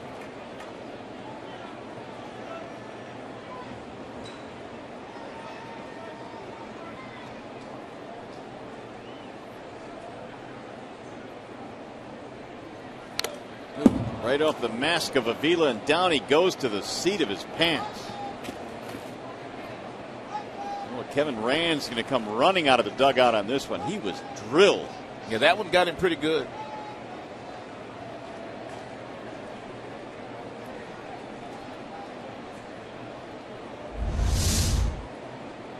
It's a fastball that really doesn't change directions, even though the ball was tipped by Viciedo. So that's almost like a direct hit of a 90-mile-per-hour fastball thrown by Smiley.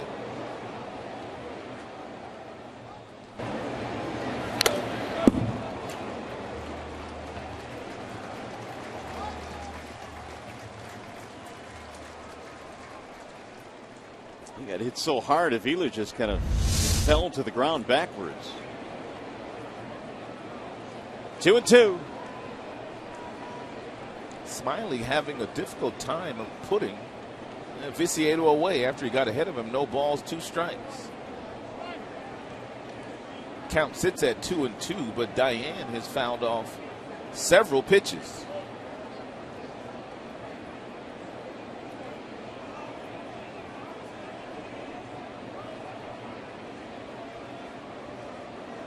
And again, the 2-2. It's going to go 3-2 as he bounced one in there. Full count on Viciado.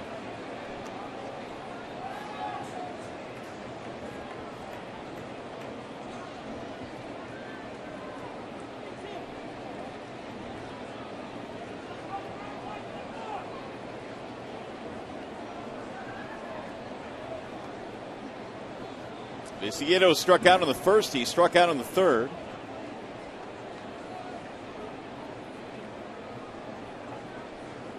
And again, the 3-2.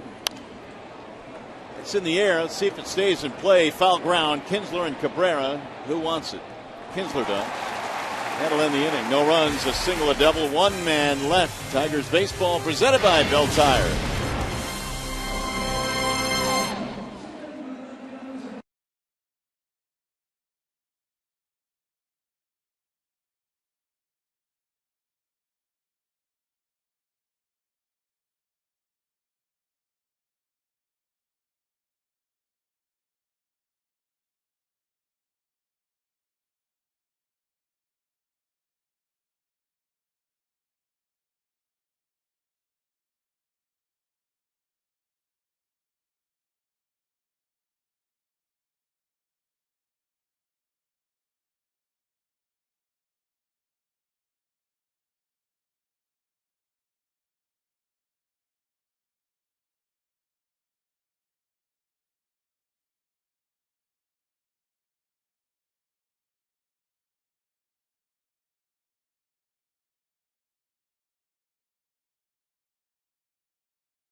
Now until 11:59 p.m. tonight, you can get upper reserve tickets for just $16 and upper box tickets for $29 to see the Tigers take on the Rockies tomorrow night at 7:08 p.m.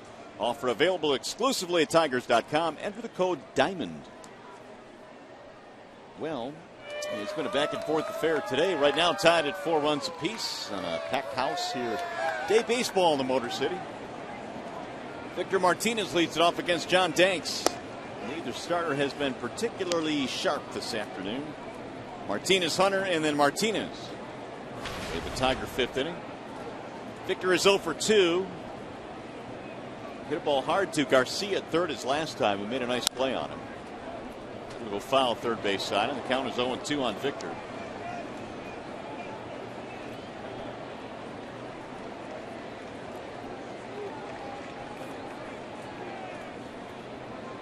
Martinez came in just 208 career against Danks, and another 0 for 2 going today. We'll see if he can get something started here in the 5th. Ball in the dirt, 1 ball and 2 strikes.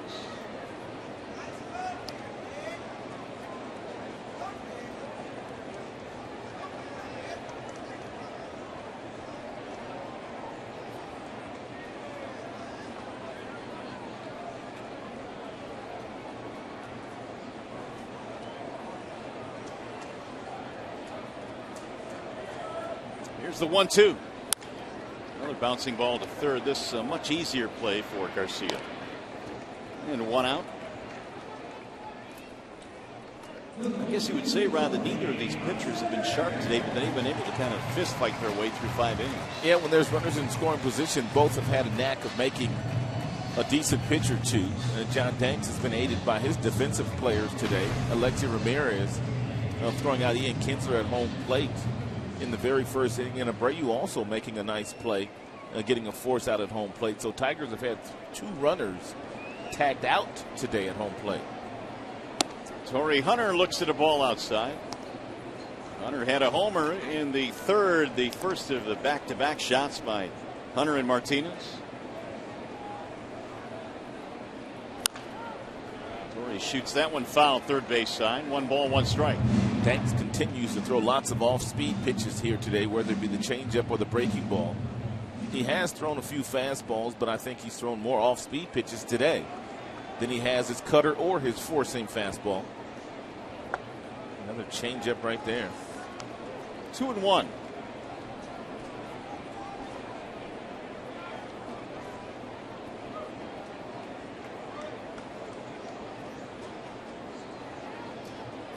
Swing and a miss. Make it 2-2 now on Torrey.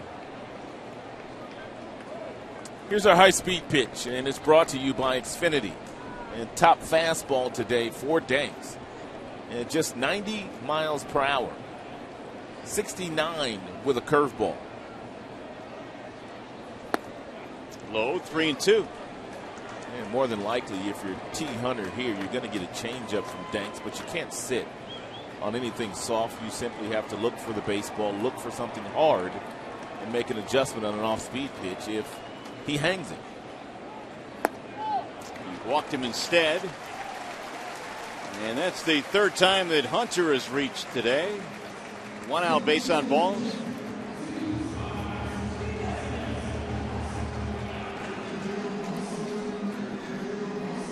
Here's J.D. Martinez.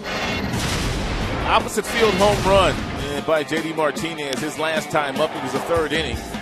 It was a fastball, about 88. That was away from him and was able to extend his arm. When J.D.'s been able to extend his arms, he does a lot of damage.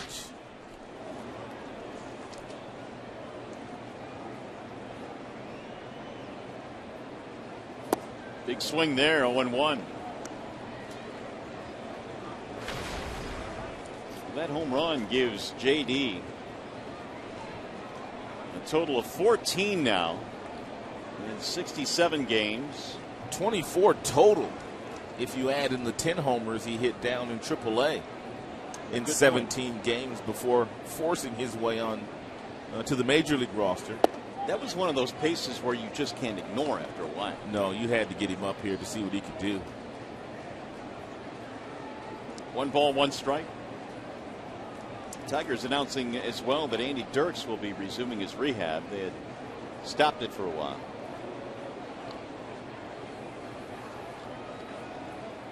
Here's the 1-1. Fouled back. 1 ball, 2 strikes.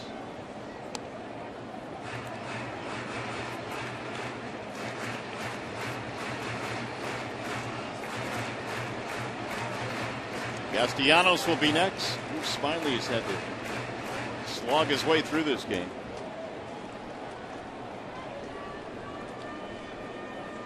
And Drew Smiley sitting out in front of the dugout, which is an indication that his evening, well, his afternoon may be over.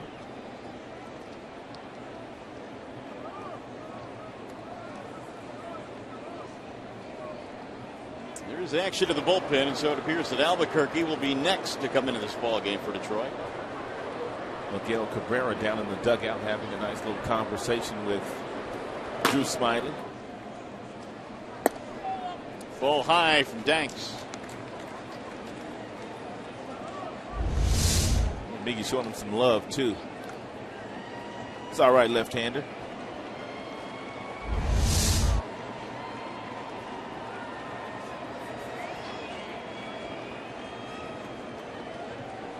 Now Danks will step off. Tigers got 2 in the second. They added 2 in the third in the back-to-back homers. Jackson and Suarez also with RBIs in this game for Detroit.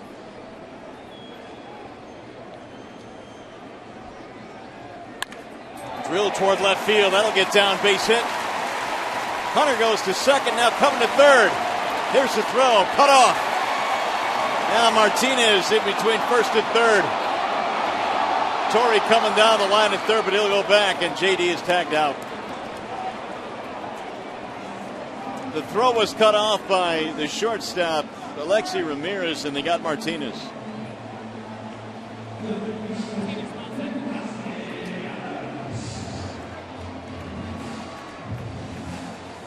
Over aggressive base running by JD Martinez. Viciedo came up firing the ball to third base, and when it was cut off, and JD Martinez was caught in no man's land. He thought that the shortstop Ramirez was going to let that ball go through, and had he allowed it to go through, then he no doubt gets over to third base. So heads up play by their shortstop, Alexei.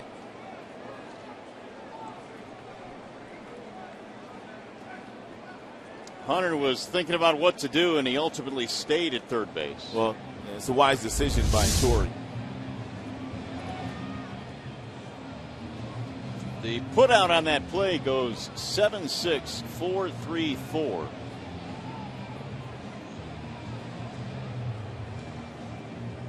Meanwhile, Robin Ventura's out, and he's going to keep Danks in this game.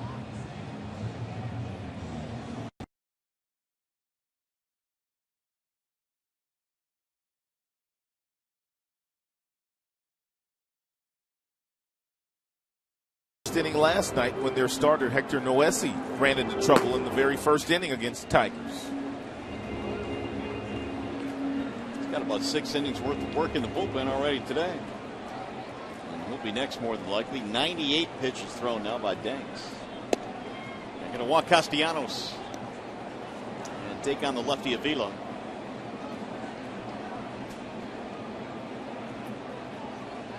So Nick will be walked for the second time in this game, the first time intentionally. That will leave runners at first and third with 2 outs in a 4-4 game here in the fifth.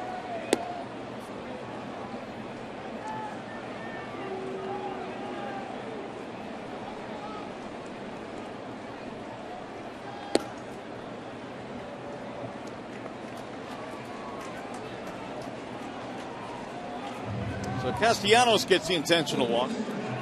Put him at the corners now and bring up Avila. We'll see if he can come through with a 2-out hit. A hit against him last time, and now 296 career against Danks. So this by no means is automatic for the White Sox lefty. That was the first intentional free pass in Nick Castellanos' major league career.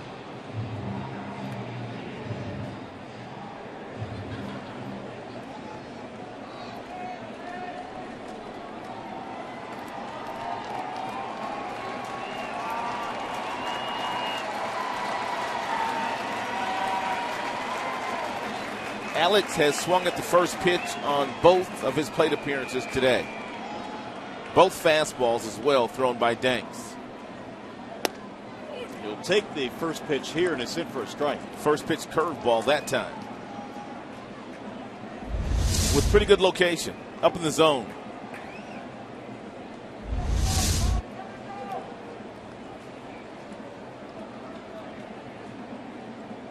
Two on, 2 out, bottom of the fifth inning, 4-4 game. And Avila looks at a strike, and now it's 0-2.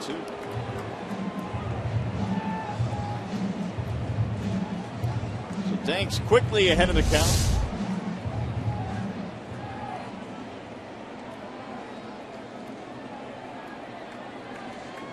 Back-to-back breaking balls.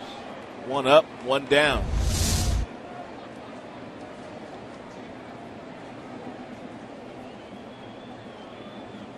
Swing and a miss. He struck him out. So the intentional walk worked. And then Avila goes down swinging. We go to the 6th.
Fan photo of the game. Tweet your photo to hashtag Detroit Fan Photo.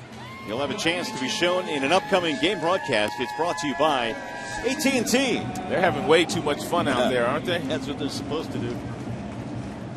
Well, it's been an interesting ball game. It's 4-4. It's been back and forth. We go to the top of the 6th. And the Tigers have a new pitcher. It's a wall-side windows pitching change. It'll be Albuquerque. And 50th game now that Albuquerque has appeared in for the Tigers. 42 strikeouts, 12 walks. An ERA that sits at 3.19. The one thing that has bitten Albuquerque the last few times he's been out there is a home run. Gave up one yesterday to Adam Dunn, a solo shot. So Albuquerque facing Paul Konerko to lead it off.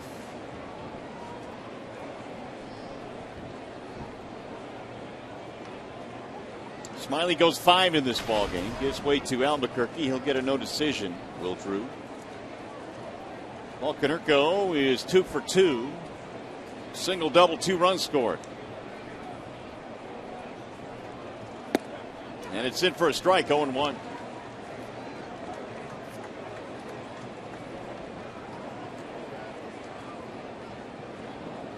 Albuquerque tied for 3rd in the American League among relievers. 51st appearance here this afternoon. Konerko, Beckham, Flowers to face him in the 5th, or the 6th, I should say. There's a ball high, and the count now goes to 1-1. Tigers have been out hit 11-7 in the game.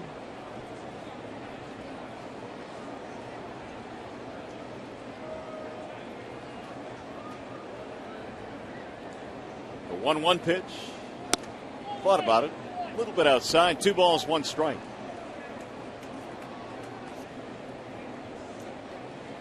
Well, they certainly have gone to Albuquerque quite a bit this year. We mentioned this is his 51st appearance.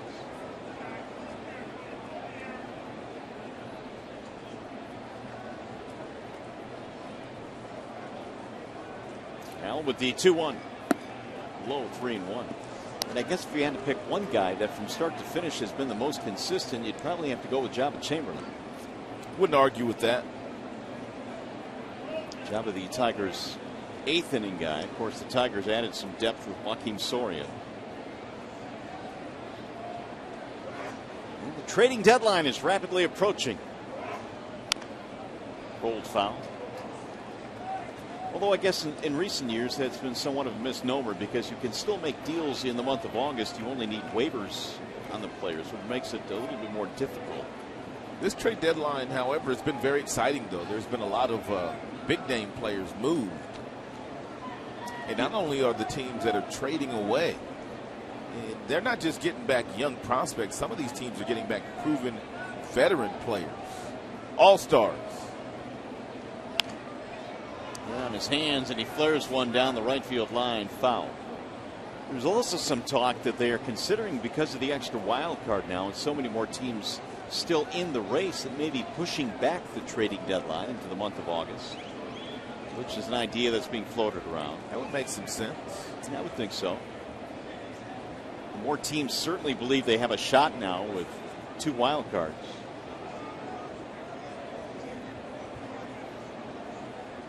3-2 on Konerko. And he got him, strike 3. One gone, time for a game break. To the studio we go with Mickey York.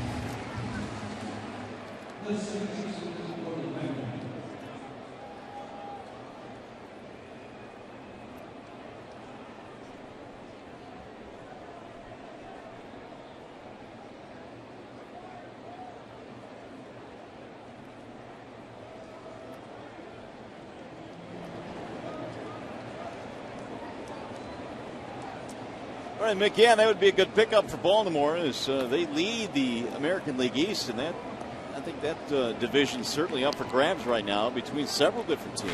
Well, right now, if you're one of those teams and you have a premium relief pitcher or a really good starter, you can hold other teams hostage, especially on the final day of the trade deadline. I'm sure there are teams that are willing to overpay for guys they normally would not overpay for. Castellanos unable to make that play, and aboard at first base is Beckham. Looked like Castellanos just came up a little bit too soon on that ground ball. You're taught to keep your glove on the ground as long as possible. Then you don't come up until you get ready to make the play. You don't start up and then try to go down.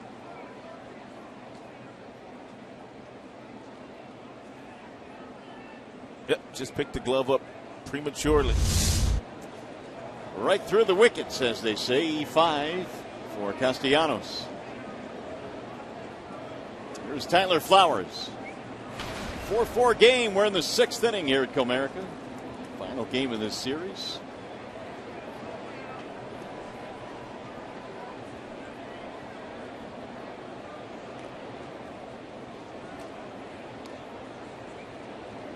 Each ball club now with an error. Flowers had an RBI single back in the second. He is 1 for 2 in the contest.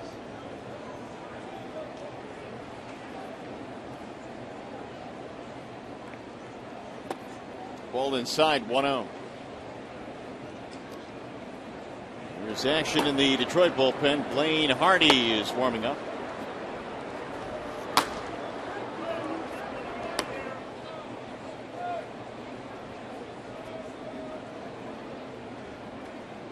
Hardy threw in last night's ball game. He threw in the 8th inning before Albuquerque came on in the 9th. Strike on the outer edge. 1-1 on Tyler Flowers.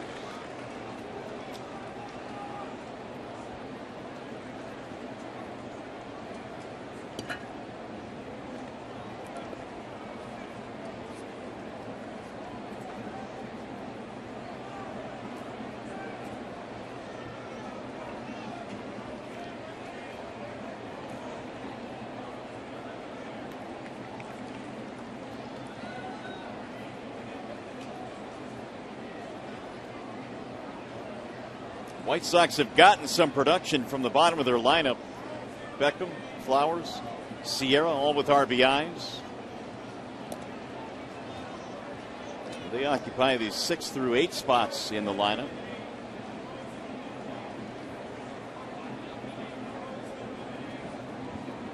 One ball, one strike.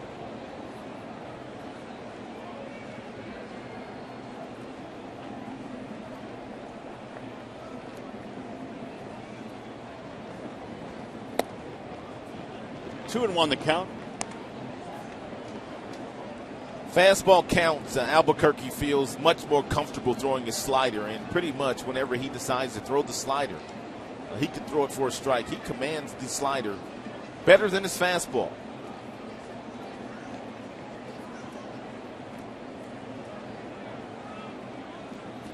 Swing and a miss. Flowers helped him out there on a slider.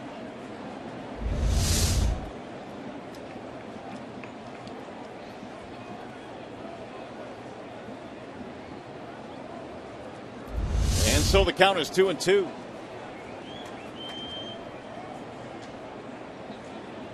Beckham, the go-ahead run at first base.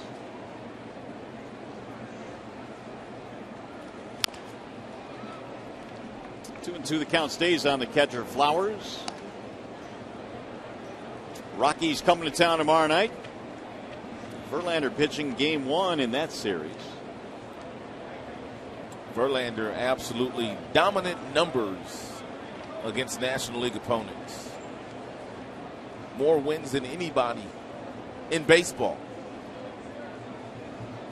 He'll hopefully be adding to that total tomorrow night in interleague play. Runner goes. Throw down to second. It's going to be late. Beckham has a steal. Pretty good jump there by Gordon Beckham. Albuquerque had forgotten all about him, and by the time Avila got the ball in his glove and made the exchange and the throw down to Kinsler, and Beckham pretty much on his way up.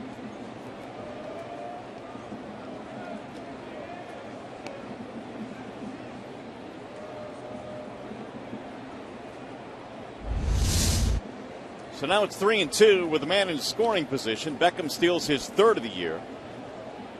And the 3-2. Inside, he walked him, and now the White Sox have 2 men on.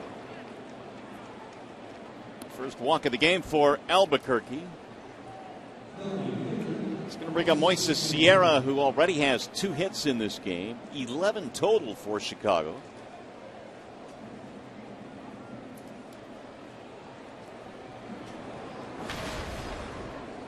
Sierra knocked in a run with a 2-out single in the 4th. He's hit safely in his last 6. Former Toronto Blue Jay was picked up off the waiver wire in May from the Jays.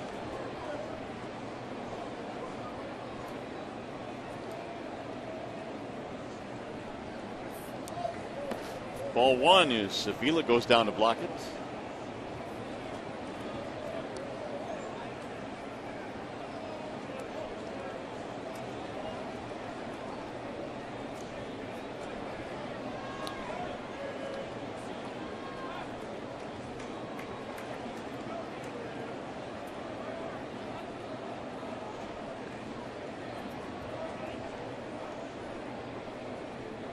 The 1-0 is swung on and missed. 1-1 on Moises Sierra. Garcia, the number 9 hitter, waiting on deck. Chicago trying to put something together here, courtesy of an error and a walk. Albuquerque taking over for Smiley, who went the first 5 innings.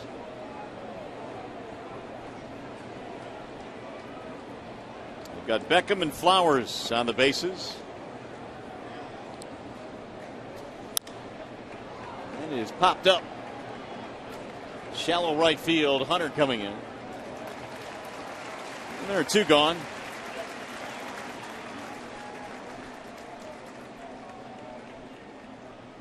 And that will leave it up to the number 9 hitter now, Leury Garcia.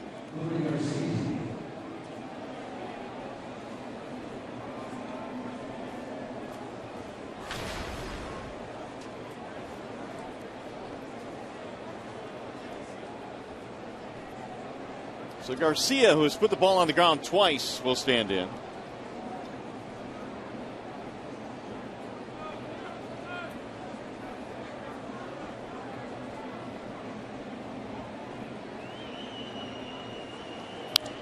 And he'll drive one foul back out of play, 0-1.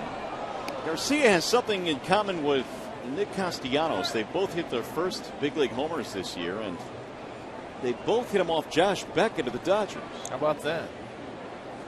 Of course, Castellanos hit his in L.A. off Beckett early in the season. The 0-1 is swung on and missed. What's funny about that, when Beckett was a member of the then Florida Marlins, and Castellanos was just a baby boy going to games at Pro Player Stadium. So Josh Beckett was one of the guys that Castellanos looked up to. Ended up hitting his first major league home run against Beckett. Beckett having a pretty good year this year for the Dodgers. Yeah, no doubt. Way outside. 1 ball, 2 strikes. Pitching in the shadow of Clayton Kershaw and Zach Greinke, but Beckett kind of holding his own. Those guys cast a long shadow, don't they? They sure do. Kershaw considered the best in the game. Rick Honeycutt, their pitching coach, is a pretty good pitching coach and kind of gets the best out of all the veteran pitchers that have rolled through L.A. the last number of years. Here's the 1-2. In the air to center field, right at Jackson. Should end the inning. And it does. So nothing comes of the air in the walk, and we go to the bottom of the 6th.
Here's our Comerica Bank game summary in this one. The Chicago White Sox got out to an early lead. They scored 3 against Smiley in the second inning, and the key hits in that frame, Gordon Beckham doubling in Paul Konerko, and then Tyler Flowers with a base hit that scored another run to make it 2-0 before the Tigers came back.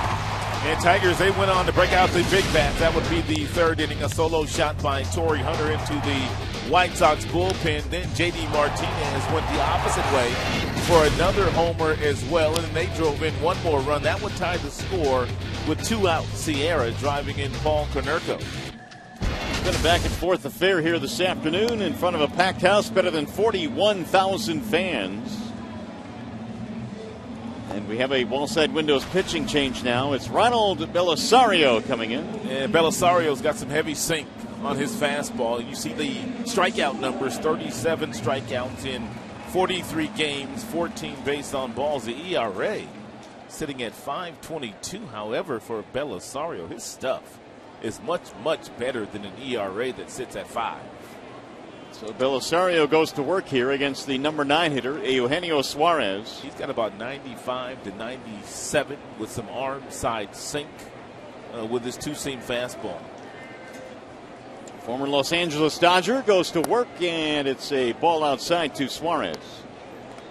Bottom of the 6th inning is underway. 4 runs, 11 hits for the White Sox. 4 runs, 7 hits for Detroit.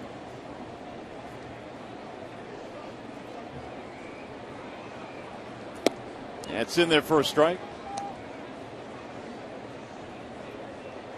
Belisario, parts of 4 seasons, including last year for the Dodgers. 77 appearances last year for LA, was a mainstay. Suarez hits one in the air to center field. Adam Eaton coming in. 1 gone. It's going to bring up Austin Jackson.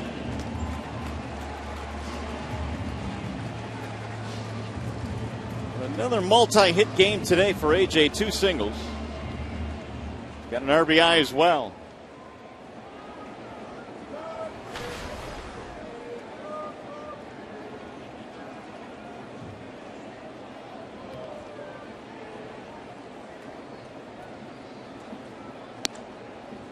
Belisario slings it outside. 1 ball and no strikes. There's more action in the Detroit bullpen. Joaquin Soria warming up.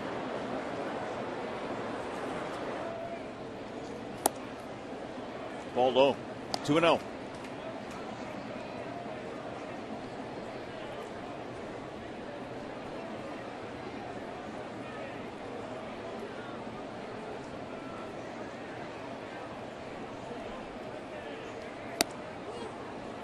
One now on Jackson.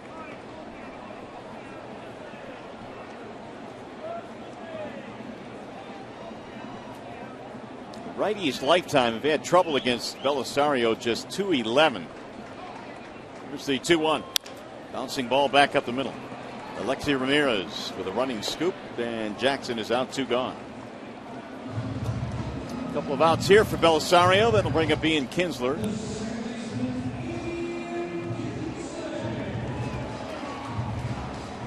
He is 1 for 3 today, had a double in the very first inning, but did not score.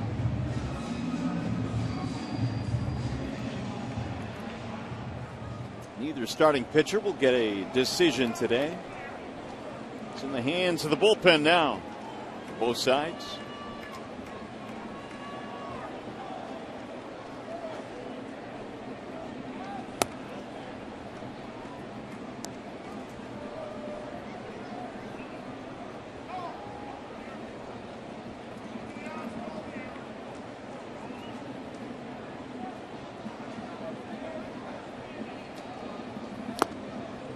Right into the glove. 1 ball, 1 strike.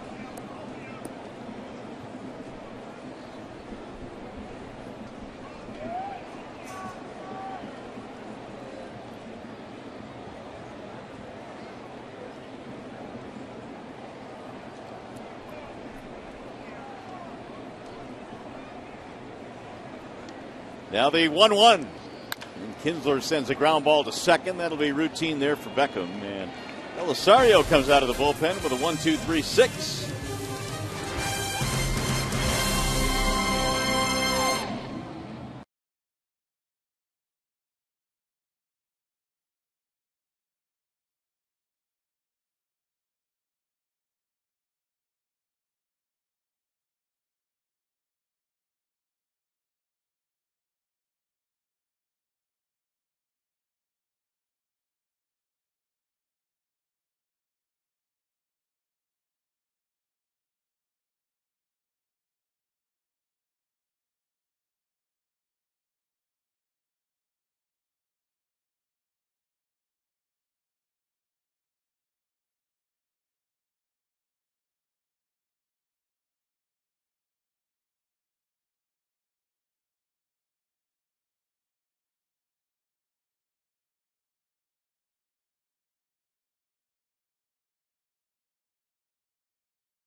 apiece. Mario and Rod back here at the yard as the trading deadline looms now. It's really starting to gain some steam. But as far as this one is concerned, Rod, Drew Smyly just didn't quite have it today like he did in his last start against the Angels. Really kind of had to fight his way through 5 innings today. And he did just that. He battled. He still put his team in a really good position to win this game. John Danks didn't have it either. This one's going to be turned over to the bullpen. You know, the Tigers fell behind 3-0 in this ball game, but they showed some fight, had the back-to-back homers from Torrey and Martinez, and so offensively still trying to get over the hump. Something the Tigers have done very well this year. Other than the Los Angeles Angels, no one has more come-from-behind victories than the Tigers' offense. So for them to come back and win this game is not an issue for them, especially when you have guys like Miggy and Torrey and J.D. and Victor and the rest of the guys, the way that they compete on a daily basis. Joakim Soria will come in now for the Tigers, and he will take over here in the 7th inning. Joakim needs a good inning. He's made 2 appearances with his new club, the Tigers, one out west in Los Angeles, which did not go very well. And, of course, his debut here just a couple of days ago was not all that favorable either for Soria. Well, his job right now is to make sure this game remains 4-4 as we play here in the 7th.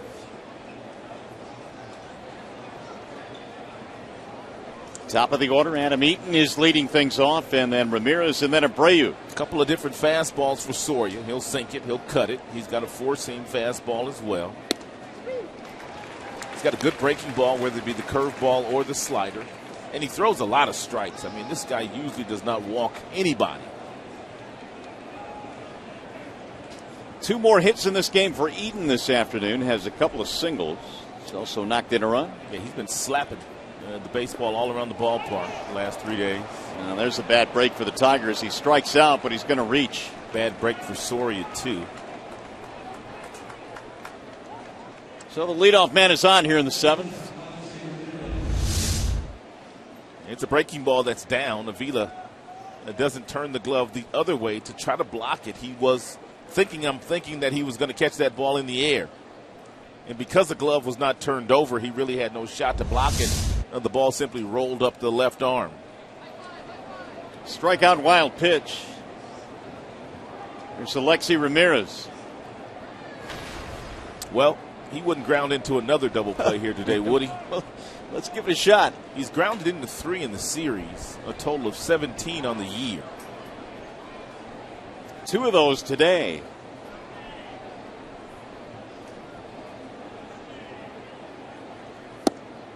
Strike 1 on Ramirez.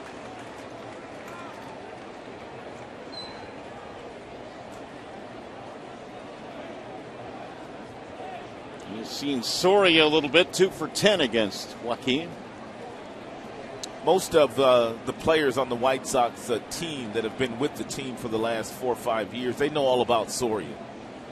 Of course, he was wearing and closing for the Kansas City Royals. Way high. He had Soria buckling out of the box.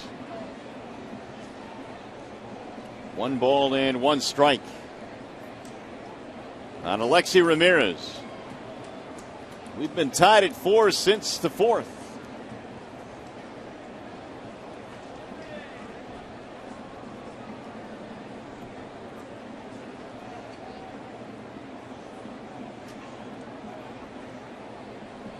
One is lying to left, a base hit.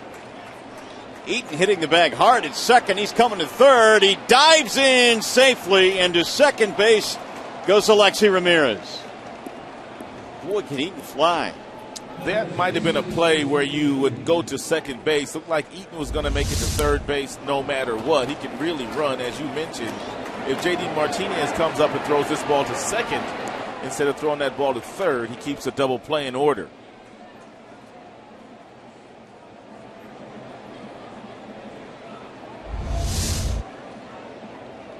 So with nobody out, second and third. Well, they got a nice little parking spot for Jose Abreu. I'd be shocked if they pitched to him. Yeah, he'll get the intentional walk here,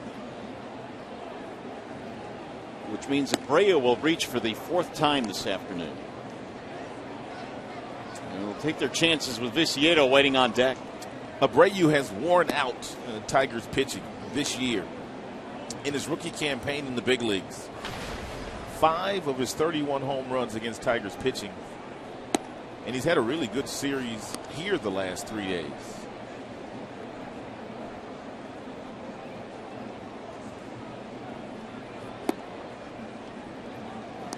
This is what impresses you about Abreu. This is today. He's hitting 300 now, and the reason why he's hitting 300 is he's going foul line to foul line. That's left field.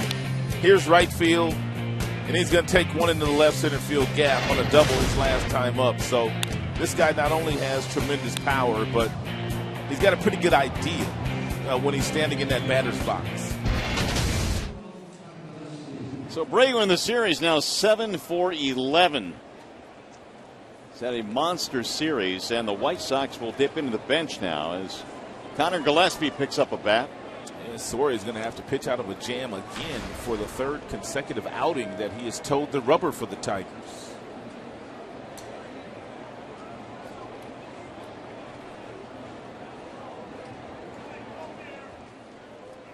So a sticky spot here for Detroit. Bases loaded, nobody out in a 4-4 tie. Gillespie hitting for Dion Viciedo. You got Eaton at third base. You got Ramirez at second. You got Abreu at first. Gillespie is one of their better RBI men as far as batting average is concerned.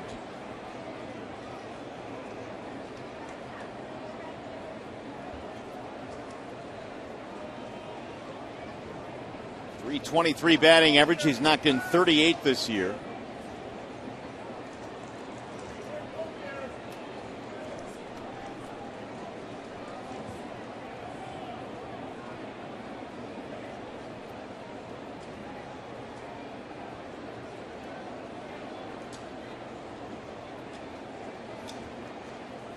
And Gillespie looks at ball 1. Well, if you're Soria, I mean, you can't dwell on it, but you struck out the first batter, and since it was a wild pitch, that kind of opened up the doors. Then a single by Ramirez. Throw came into third base, which left runners at second and third, and now the intentional walk.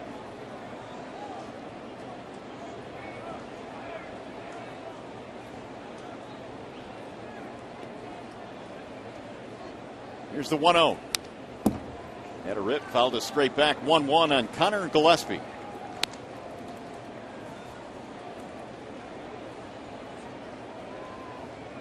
Gillespie's on base percentage this year, .377.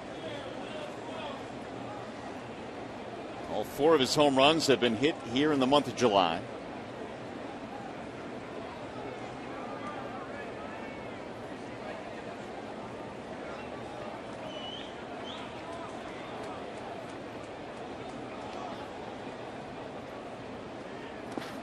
Good block by Avila. Run the count to 2-1. Got Konerko waiting on deck. Soria replaces Albuquerque, who threw the 6th. Smiley went 5 in this ball game.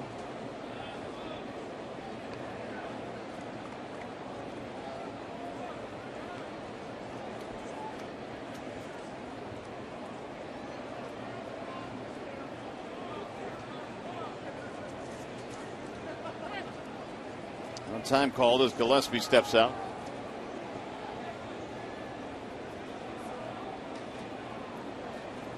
Soria tied for 9th among active major league pitchers, 177 saves in his career.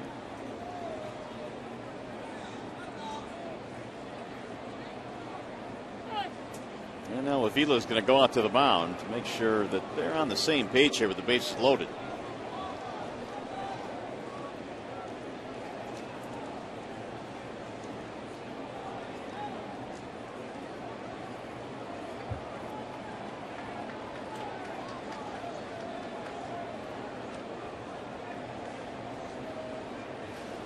Eaton the runner at third. Ramirez at second. Abreu at first.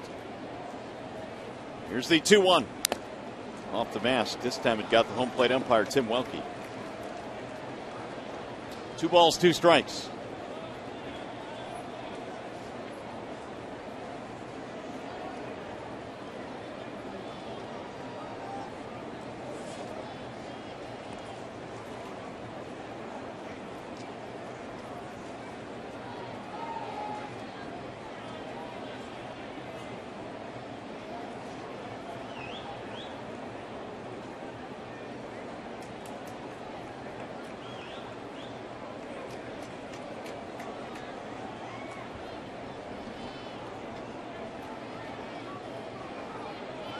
2-2 the count.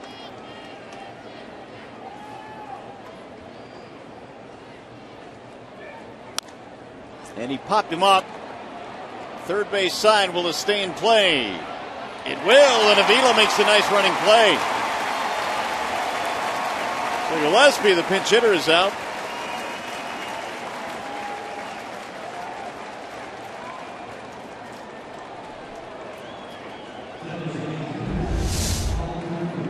It's a nice job by Avila. Great concentration, looking over the shoulder, looking back, still able to get there and make the play. Castellanos didn't appear that he was going to get there, or else he would have called Avila off. And with home plate being vacated, that's exactly where Miguel Cabrera was headed, toward home plate, in case Eaton was entertaining the thought of tagging up on that play. Now a double play ball here thrown off the bat of Konerko gets him out of this jam. Yeah, certainly gettable as well as the way Konerko runs. But he's had a single and a double. Yeah, the only thing about Paul, he does not hit a lot of ground balls. Usually a fly ball hitter. Bouncing in 1-0.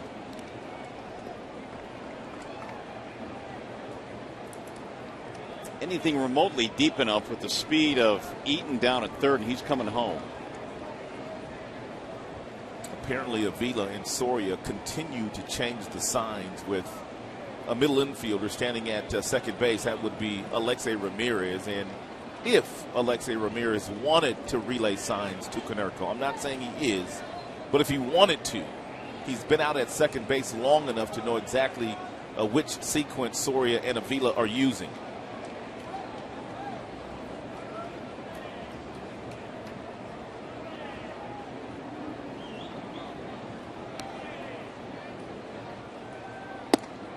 There's a Bender that drops in. 1 ball, 1 strike.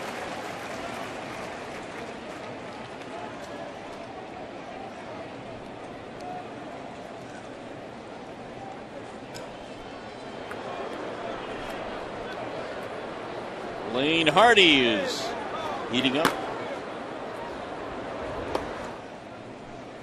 Bases loaded here for the White Sox. Run the 7th.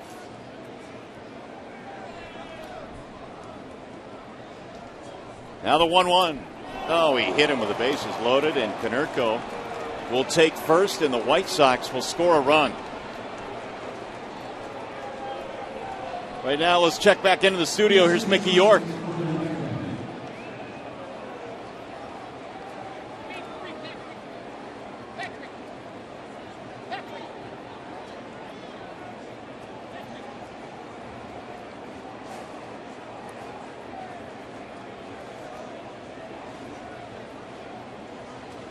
Wow, how about that? Did he just say David Price to the Detroit Tigers, possibly? David Price to the Detroit Tigers, it appears. Oh, that will cost us a lot. Well, it's going to give the Tigers one heck of a rotation. It will cost a lot. Here's Gordon Beckham. White Sox have taken the lead. 5-4 ball game. Still only 1 out in the inning. Well, if you're the Tigers and you do anything the remainder of the way as far as the trade deadline is concerned, you've got to make a splash. I mean, they don't need to bring in a mediocre player, someone just to fill a gap. If they're going to bring in somebody, you might as well bring in somebody that's going to make a real difference. Price would qualify. Here's the 0-1. Bounced straight back. 0-2 now on Gordon Beckham. I didn't know whether the Tampa Bay Rays would trade him or not, because they pretty much have gotten right back in the race over in the American League and in the wild card. They've played some outstanding baseball for about the last 6 weeks. Yeah, they were well below 500. They're back to within 2 of 500. But if you could make your team moving forward, knowing that Price is a free agent after next season and they can't re-sign him anyway, why not maximize whatever you get back in return for David?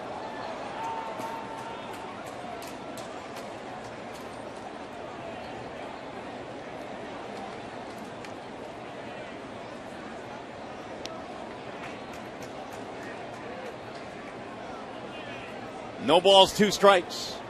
We'll wait on more particulars on if that deal will actually happen, being reported that it has. 1 ball, 2 strikes now on Gordon Beckham. White Sox have taken the lead here, 5-4. We're playing in the 7th.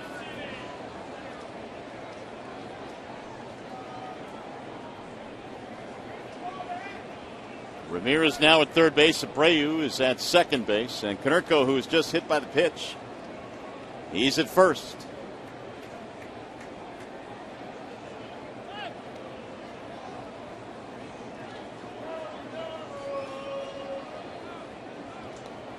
They thought they had Christmas in July a couple of days ago here at the ballpark. If they get David Price, that's going to be a real Christmas in July. Jingle bells, jingle bells. Now again, Avila goes out to the mound. He's made a couple of trips out there with Soria.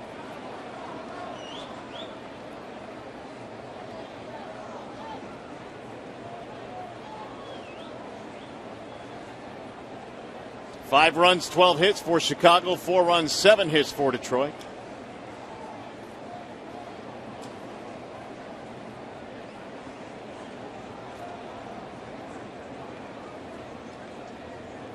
And the 1-2. Low. 2 balls, 2 strikes on Beckham.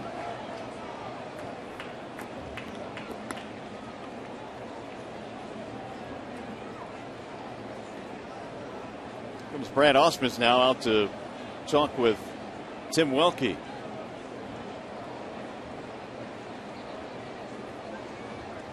Well, the Tigers right now are making a change here in mid-inning. Austin Jackson's being pulled out of the game, and this probably is something that is real indicative of what's about to happen. Wow. How about this? Austin Jackson is being taken out of this game now. Rajai Davis going out to center field. And apparently Mr. Jackson is headed the other way in the deal. I think these fans kind of understand what's going on, too. They're giving Austin a really nice a round of applause. How about this? Austin Jackson being taken out of the game and getting a standing ovation from Tigers fans, who apparently have seen his high-flying act in center field one final time in a Detroit uniform. And Jackson now being greeted by his teammates. Man, there has been some big names change places on the final day of the trade deadline. You are not kidding. Austin Jackson taken out of the game here in the 7th. And apparently headed the other way in a trade involving David Price. We'll wait and see. Shallow pop-up right field, and it's going to be caught by Kinsler. What a play. He'll hold the runner at third base.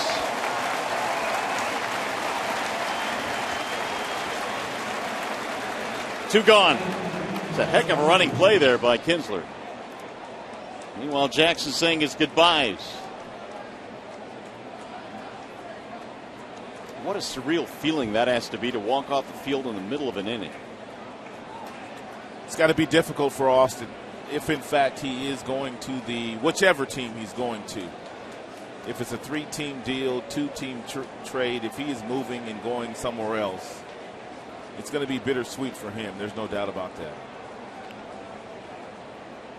Austin got to the big leagues with the Tigers. Here is Tyler Flowers. 2 outs, bases loaded.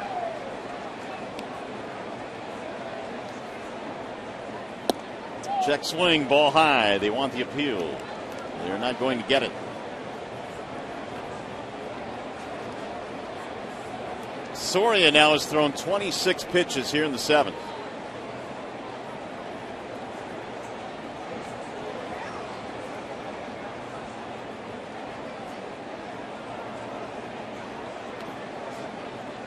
The 1-0. 2 balls, no strikes. And no place to put Flowers.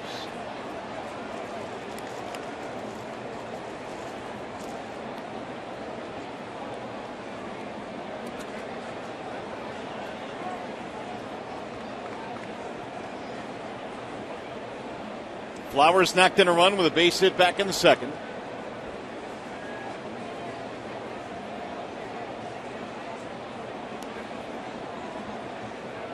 And the 2-0. Swing and a miss, 2-1.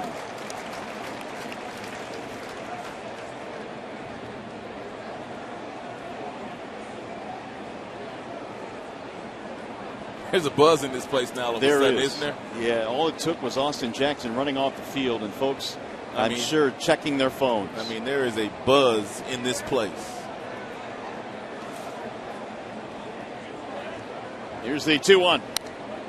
Fouled back out of play, 2-2. It's not like the old days where you might wonder what's going on. I mean, there's so much information readily available right now. And one thing about Tigers fans, they're on top of things. As soon as Jackson started to trot off the field, they knew that more than likely he had been included in a possible deal to go somewhere.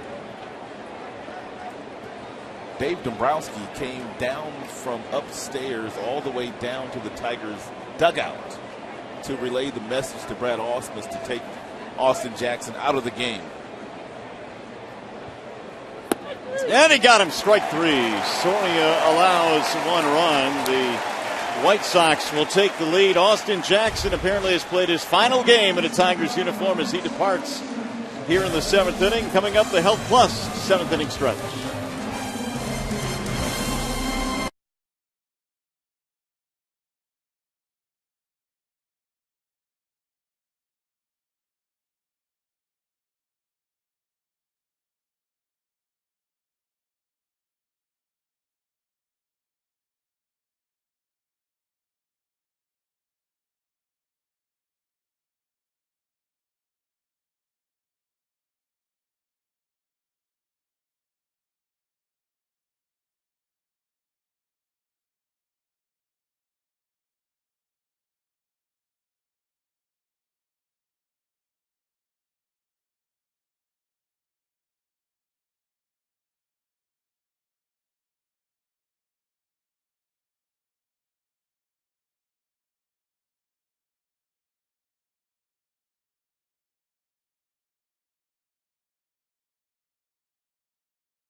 Seventh inning, White Sox have taken the lead, and the Tigers face the Colorado Rockies tomorrow night at 7:08. Don't miss the special Yvonne Pudge Rodriguez Q&A session in the Big Cat Court.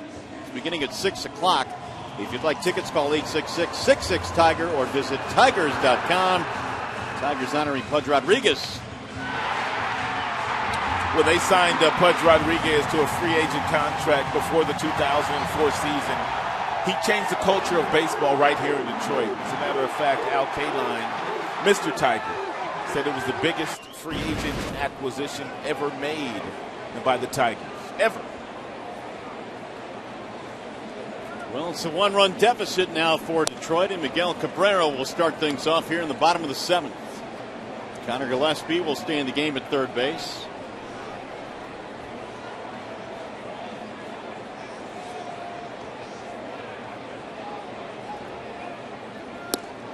That's in for a strike. Garcia moving to left.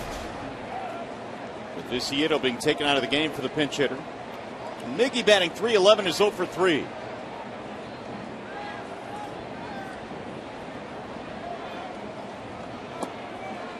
Low and away. 2 balls and 1 strike. Cabrera, Martinez, Torrey Hunter here in the 7th.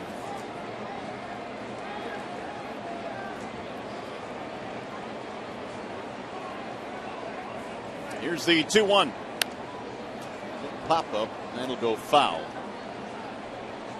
2 balls, 2 strikes on Cabrera. You wonder how this affects the Tigers players the remainder of this game. Yes, they have a job to do to go out and win this game, but to know that one of the guys that's been with your club for such a long, long time, and possibly another pitcher we're hearing going in a trade. Well, especially when you see Jackson walk off the field in the middle of an inning because of the trade. That'll certainly stay with you a while. It's only speculation, but it's everywhere now. Smiley is rumored to be leaving the Tigers as well. 3-2 on Miguel Cabrera.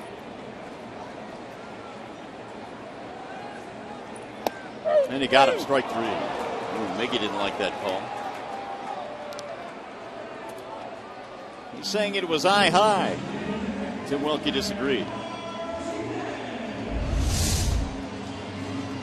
It's a 93-mile-per-hour sinker at the top of the strike zone that was called strike 3 by Tim Welke.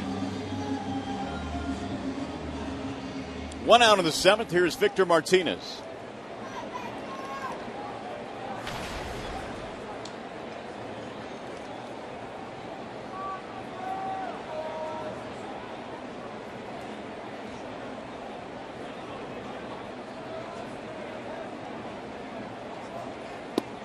And there's a strike on the outer edge.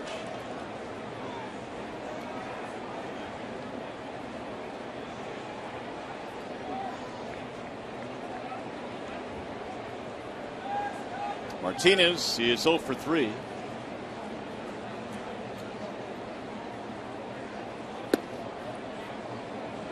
One ball and 1 strike on Victor. Belisario came into this ball game, had a 1-2-3 6th, and now trying to give his ball club another inning of work.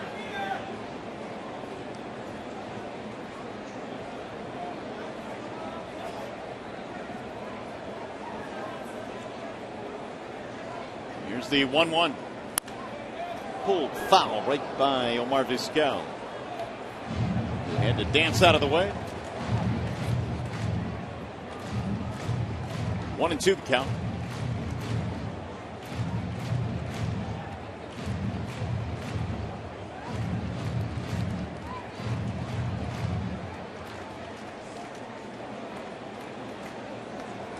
Victor's first 3 at bats right-handed against the lefty Danks, who got him out 3 times.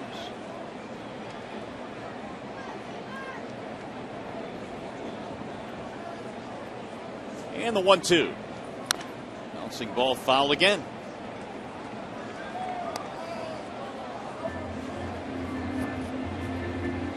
Waiting on deck, Torrey Hunter, who is homered in this ball game. Tigers at 1 point trailed early in this one 3-0, but Danks could not hold on to the lead. Tigers got 2 in the 2nd, 2 in the 3rd. And the White Sox tied it and then went ahead in the 7th.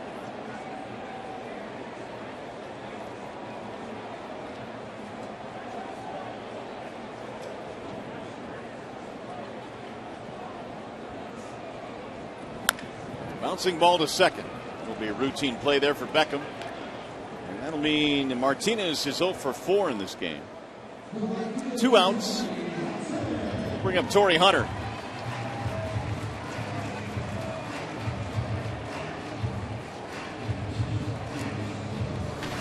Been on base 3 times, hit by a pitch, a walk, and a homer. The first of the back-to-back homers, Hunter and Martinez in the 3rd.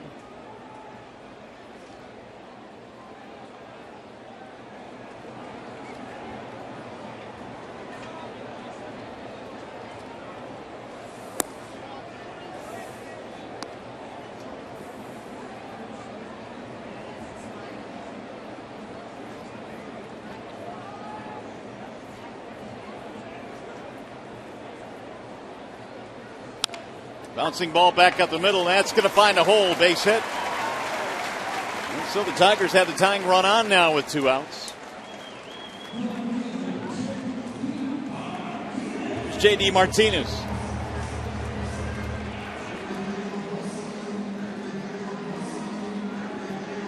Looks like it's also going to be it for Belisario. J.D.'s had a big game.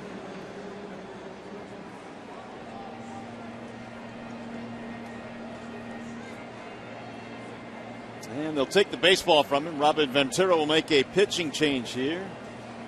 7th inning in a 1-run game. We'll be back.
Two outs here in the 7th.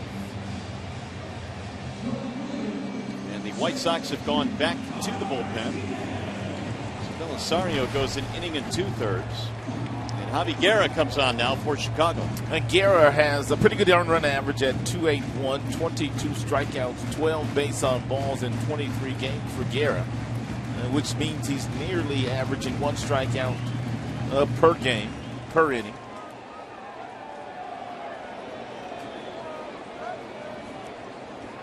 And he will face J.D. Martinez here with the tying run at first base. J.D. looks at the ball high.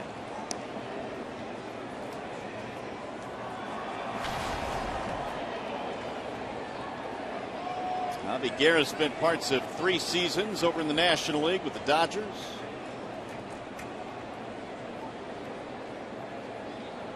Saved 21 ball games for them a couple of years ago. Swing and a miss. And good over the top fastball there thrown by Garrett, 93 miles an hour. More action in the bullpen. The lefty Eric Surkamp. We've seen him in this series.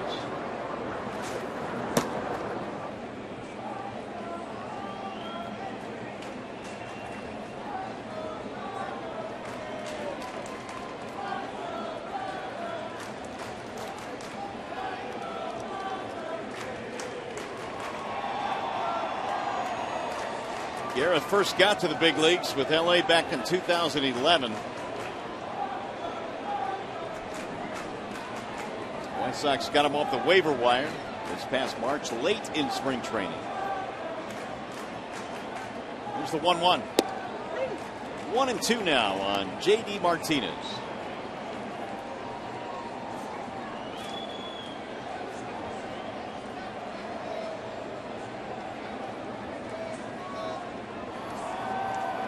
Tigers fell behind when the White Sox got a run in the 7th inning. A hit batter, Konerko, with the bases loaded. Here's the 1-2. Swing and a miss. He blew Martinez away. Struck him out with a 94-mile-an-hour fastball.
Is Derek Jeter, and the Yankees will be in Boston to take on David Ortiz and the Red Sox. Special coverage begins at 3 Eastern, only on Fox Sports 1 and streaming live on Fox Sports Go.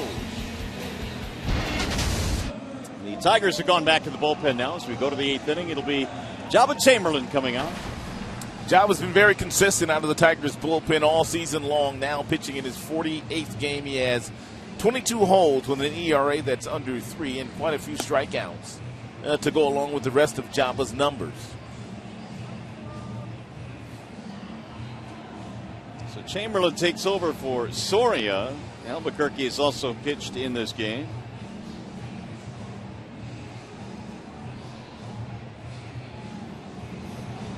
Tigers trail by a run as we play here in the 8th inning.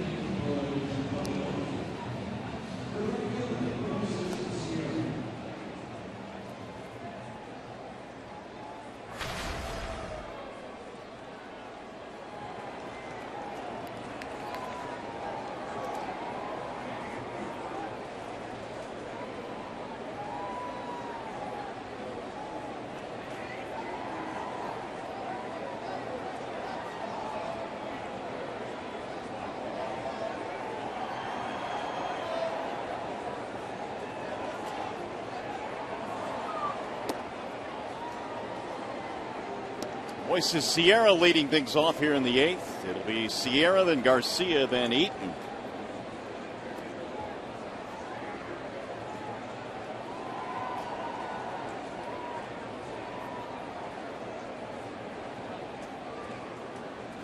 Here's the 1-0. Swing and a miss. 1 ball, 1 strike on Sierra.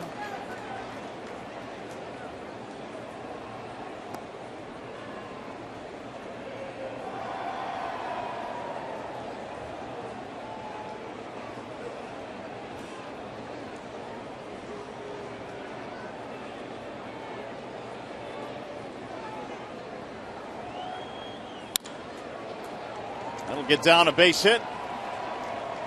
It's been a good day for Sierra, his 3rd hit of the game. He's also driven in 1 run here today.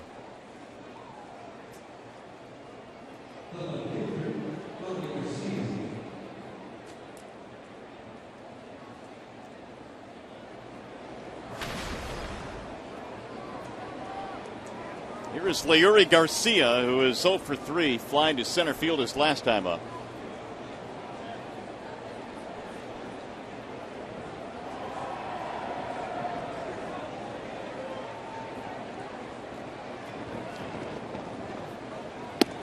And he looks at a strike, showing bunt there.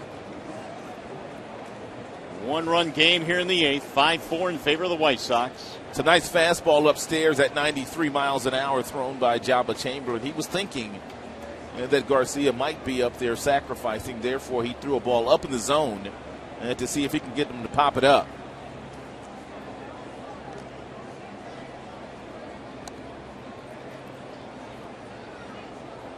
Each ball club has left 8 men on base in this contest. The White Sox went ahead with a run in the 7th. Base is loaded, a hit batter.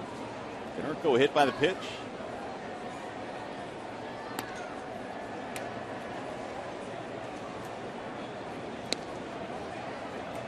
No balls, 2 strikes on Leury Garcia.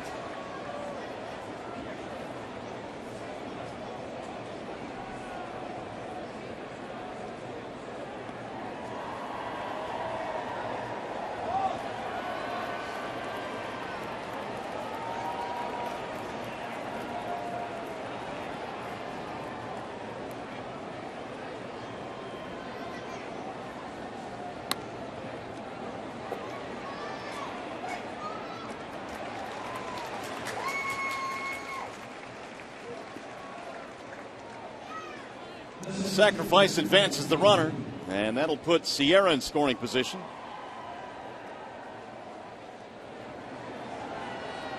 We'll bring up the top of the order now, Adam Eaton.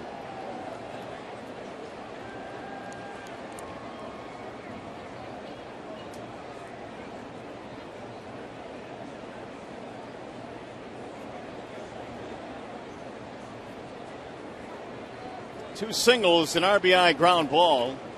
And Eaton turned out to be a big at bat in the 7th when he struck out to start the inning, but reached on a wild pitch on strike 3 and eventually came around to score what is right now the go-ahead run. Even with 1 out at third base, Castellanos still playing on the grass, respecting the bunting ability of Adam Eaton, the leadoff hitter for the White Sox.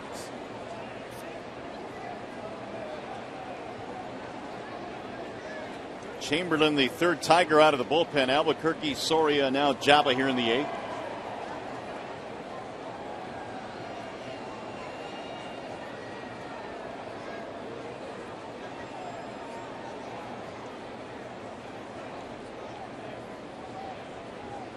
Here's the 0-1. 1 ball, 1 strike on Eaton. It's been quite a series for Adam Eaton. 7 hits in the series. Chamberlain trying to keep this a 1-run game, give his offense a chance late in this contest.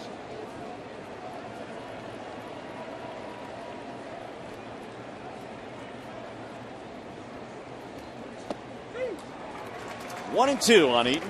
And nice slider there, backdoor variety thrown by Chamberlain. Started that ball off the plate, and it came back enough to get the call from Tim Welke, the home plate umpire. Eaton gave up on the breaking ball. Nice frame job as well by Avila, holding it there for Tim Welke to get a good look at it.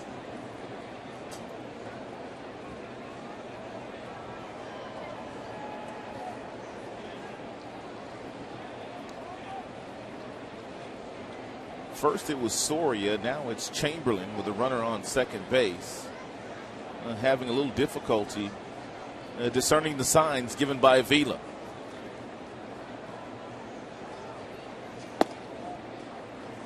Two and 2 on Eaton. On deck is Alexi Ramirez.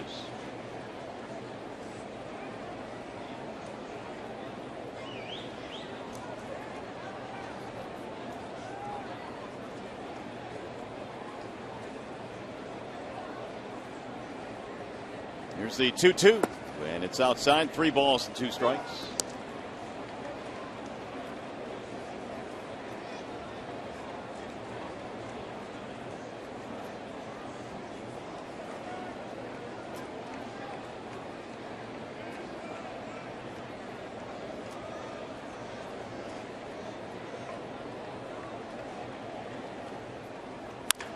Pulled on the ground and threw a base hit. Sierra coming around, he will score.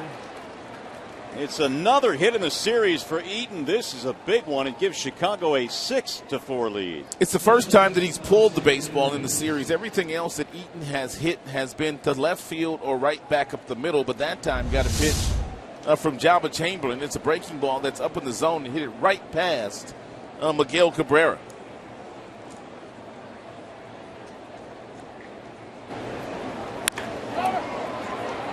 Second RBI in the ballgame for Eaton, his 29th of the year.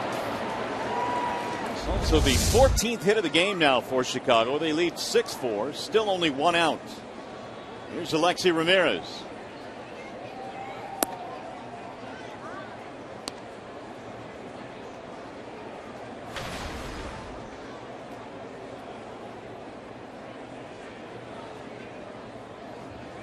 Ramirez had a single in his last at bat. He's headed to a couple of double plays in this game.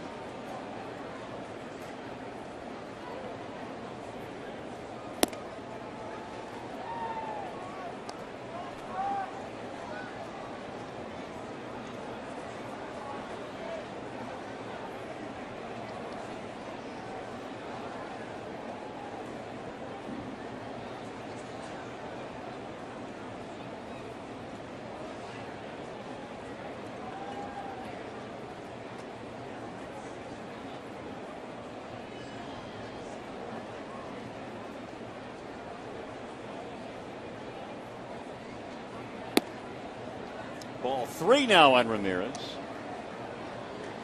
You really don't want to deal with the guy on deck. Not with runners in scoring position, and you need to be careful here to Alexei as well on the 3-0 fastball if that's what you're going to throw. And make sure you locate it in an area where he can't do much damage. Jose Abreu on deck has been on base 4 times. Yeah, he's done a lot of damage. Runner goes on 3-0. Throw down to second is high. Eaton swipes the bag. It's the second steal of the game for the White Sox, and Avila had no shot at throwing out either base runner. It was Gordon Beckham earlier stealing a bag, and now their leadoff hitter, Adam Eaton. Jabba wasn't paying much attention to him on the 3-0 pitch, and he was nearly at second base when Avila threw that ball. Almost looked like Avila wanted to hold up but still let it go, and that's why the ball sailed so far into the right field side of second base. Now the 3-1.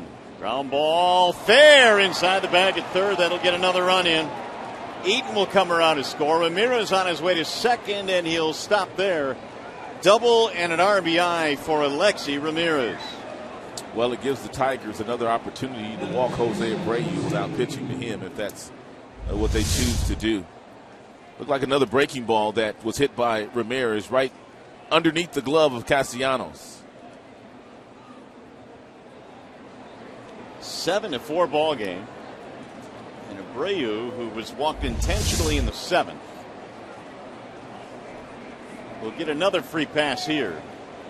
So he will reach base for the 5th time in this game. 15 hits now for Chicago. They've added 2 here in the 8th to open up a 7-4 lead.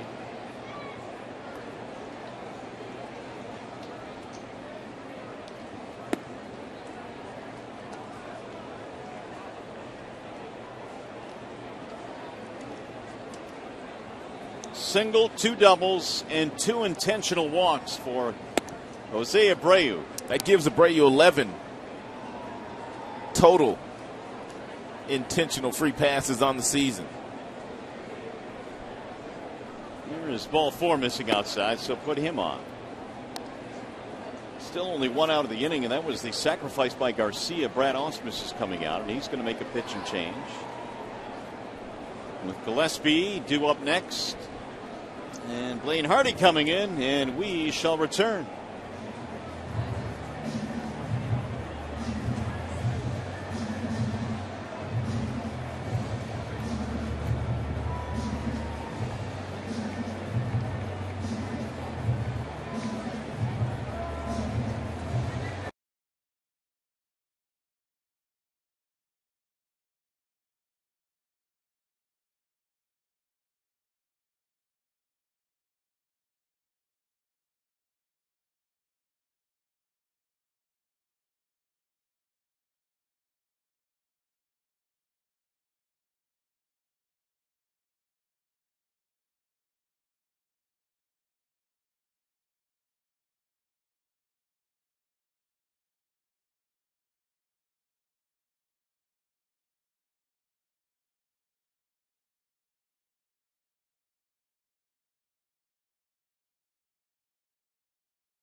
Get the retro 2-button style baseball game you've been missing. Visit RBI.com for more details. Download today on your console or your mobile device. Well, the Tigers have given up a couple of runs here now, and the White Sox have added to their lead. Blaine Hardy is coming out of the Detroit bullpen. And Blaine Hardy continues to get consistent work out of that Tigers bullpen, and for the most part, he's done a very nice job in the limited appearances he has this year. 18th game now for Hardy. He's got a sub-2 ERA. 18 strikeouts, just 8 walk-on balls, bases on balls, excuse me. Here's Gillespie batting for the 2nd time. Came out as a pinch hitter in the 7th for Viciedo.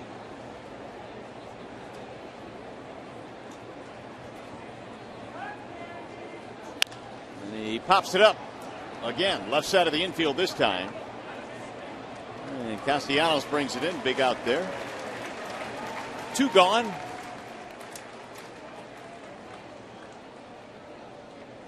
And Hardy now will face Paul Konerko.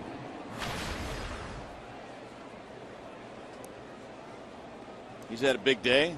A couple of hits. He was hit by a pitch with the bases loaded in the 7th inning.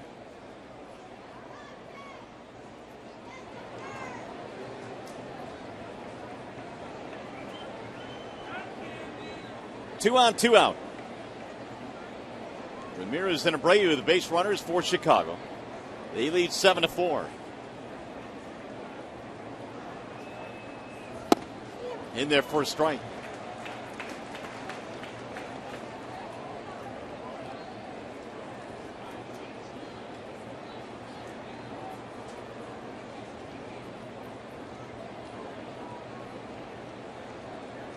Konerko waiting on the 0-1. That'll make it 0-2 on Paul. Sox offense putting up 15 hits in this game. They had 15 in game 1 as well.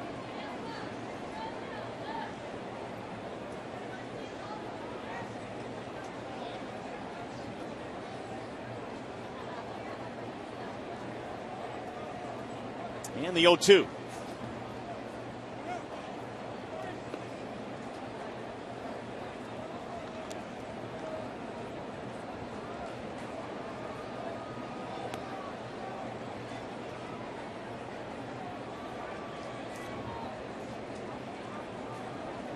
Ramirez had a big hit in this game, an RBI double, an RBI single for Adam Eaton. Both of those hits coming here in the 8th.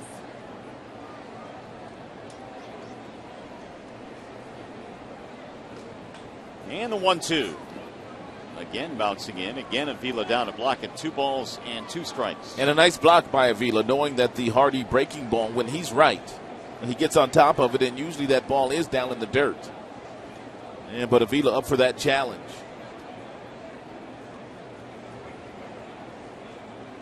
Albuquerque, Soria, Chamberlain, and Hardy have pitched out of the Tigers bullpen.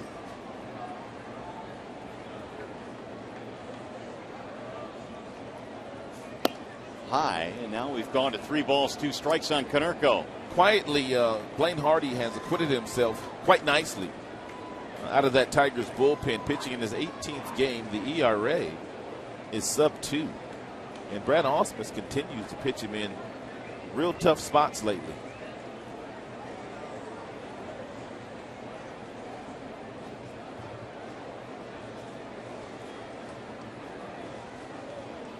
Now time called.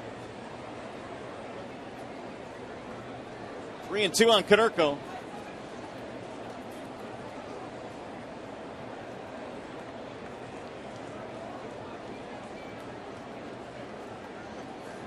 Runners going and a bouncing ball to short. Konerko will be out to end the inning, but they get 2 runs. Now we go to the bottom of the 8th. It is 7-4.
Fox Sports Detroit is brought to you by Comerica Bank, a part of Detroit and the community since 1849.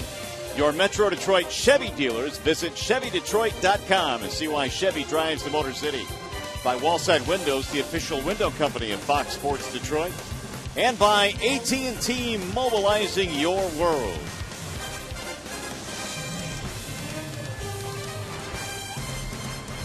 Seven to 4, the Tigers are down by 3 as we go now to the bottom of the 8th inning. Some work to do here for the Tigers.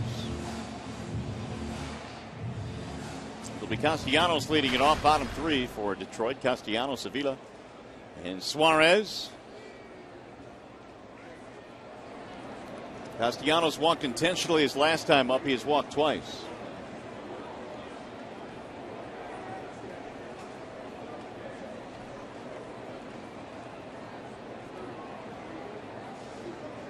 Javi Guerra came on in the 7th inning and struck out J.D. Martinez, ending a threat. And he misses ball 1 to Castellanos. And Guerra's got a pretty good arm. Fastball topped out at 94 miles an hour. Got the strikeout of J.D. Martinez. He also threw a couple of real nice breaking balls right over the top. And with break downward in the strike zone at about 78, 79 miles an hour. 2 balls, no strikes.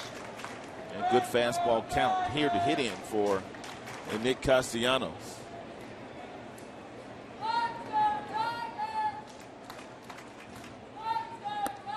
Well, it's 3-0. Tigers need some base runners here in the 8th. This one being decided by the bullpen. Smiley started for Detroit, and John Danks for the White Sox.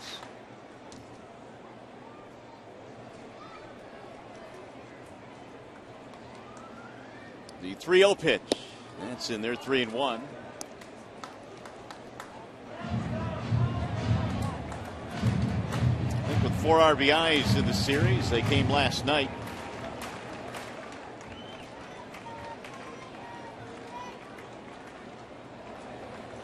Here's the 3-1. Strike called by Tim Welke. 3 balls, 2 strikes. Four-seam fastball at 93 miles an hour on the inner third of home plate.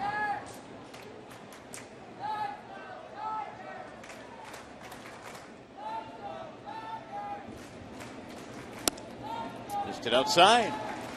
Tigers get a leadoff walk. That's the way to start it.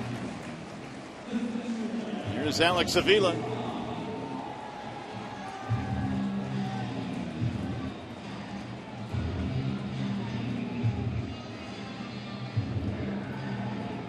Single strikeout fielder's choice for Avila. White Sox in this game have left 10 men on base. The Tigers have stranded 8.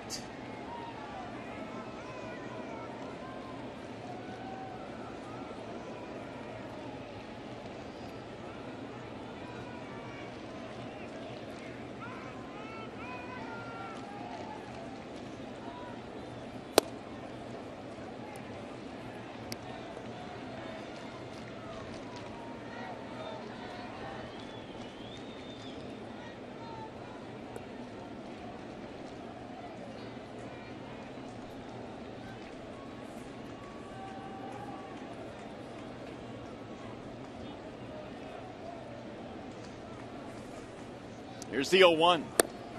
Way inside. 1 ball, 1 strike on Avila. And Guerra having a difficult time of locating that mid-90s fastball here in the bottom half of the 8th inning. Walked Castellanos on 5 pitches.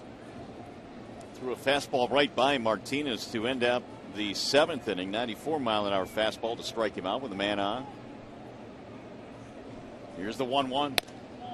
Up and in. 2 balls, 1 strike.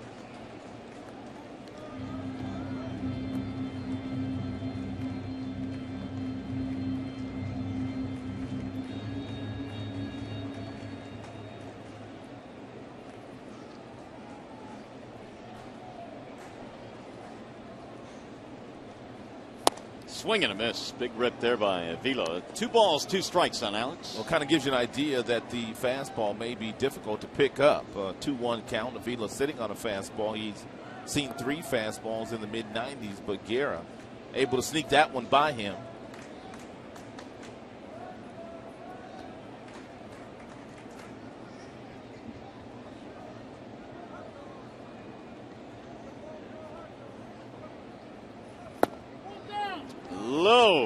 Ball was down, said Tim Welke. 3 balls, 2 strikes, and now Guerra is 1 pitch away from putting 2 men on here, bringing the tying run to the plate.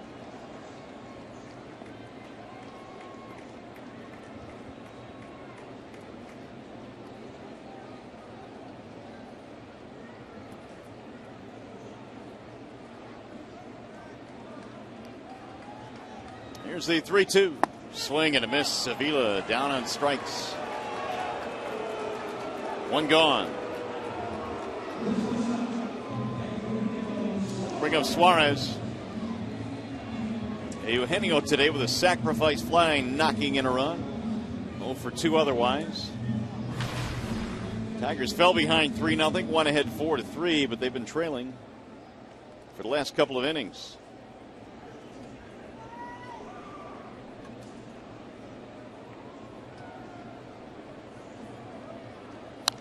Suarez fouls one back, 0-1.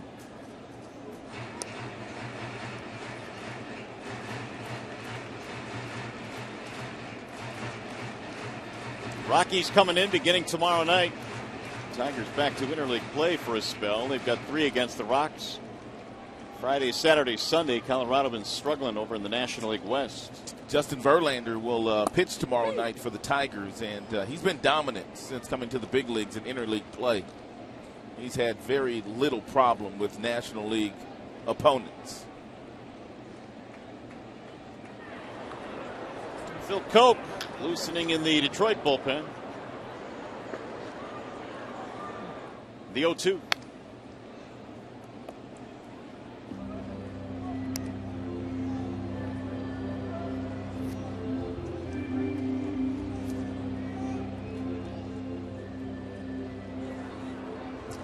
Trichka is meanwhile loosening in the Chicago pen.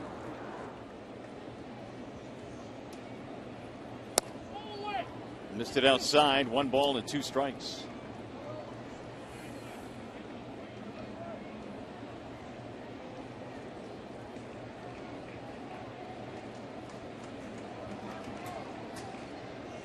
Now the 1-2.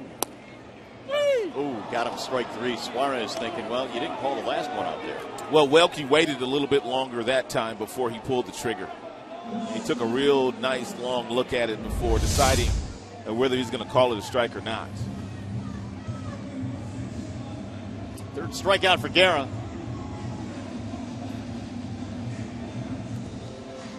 Two gone now, and here's Davis. Very few guys have curveballs these days that have drop action. If you look at a clock, 12-6, that ball just kind of comes off the table. No east to west movement. Straight down. Rajay's first at bat of the ball game after taking over for Austin Jackson, who was traded today by the Tigers. Jackson at .295. Part of the David Price deal, which has brought David Price to Detroit. Here's the 0-1. Strike called 0-2. Jackson will be reunited with legendary Lloyd out in Seattle. Of course, Lloyd McClendon now the manager of the Seattle Mariners. Willie Adames, Nick Franklin, Drew Smiley going to the Rays in that deal. This is according to Ken Rosenthal of Fox Sports, who has reported the deal and the particulars of the deal.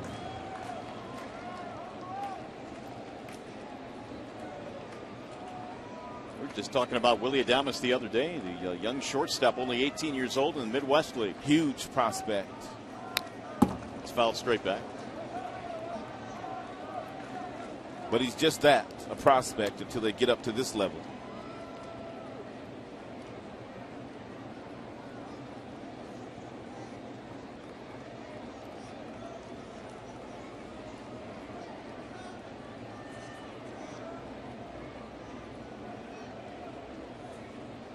Now Guerra with a 1-2. Ooh, that one just missed, and half the infield was headed back to the dugout for the White Sox.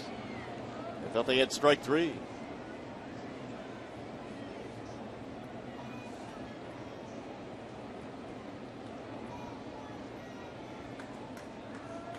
And the 2-2. will get back out of play.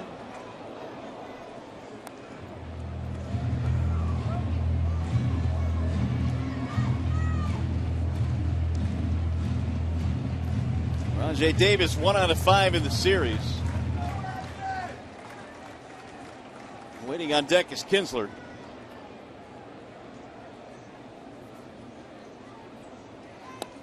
Way high to the backstop it goes.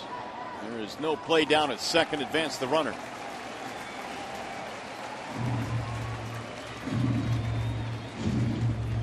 The wild pitch advances. Castellanos down to second. Get yourself a 2-out hit. See if the Tigers can pick up a run here. 7-4 right now.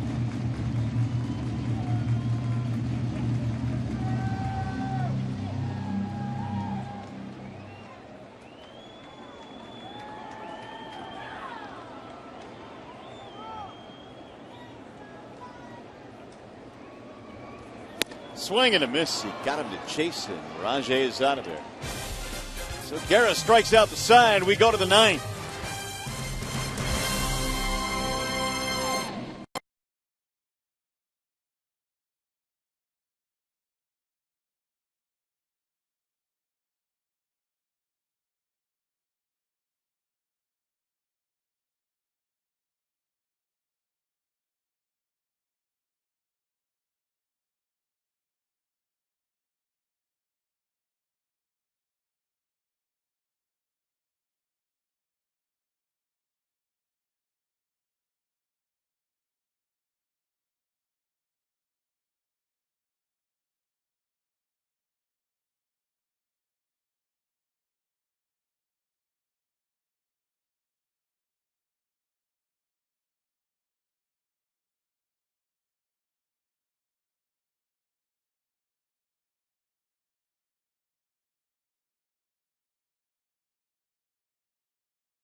Day in baseball, trade deadline day, and an exciting day here in Detroit. No doubt about that, and let's take a look at the Jimmy John's freaky fast delivery of the game. Austin Jackson just got it done for the Tigers in his tenure here in their uniform. He scored a lot of runs, and he got it done here again today. A couple of hits. As a matter of fact, another multi-hit game for Austin Jackson.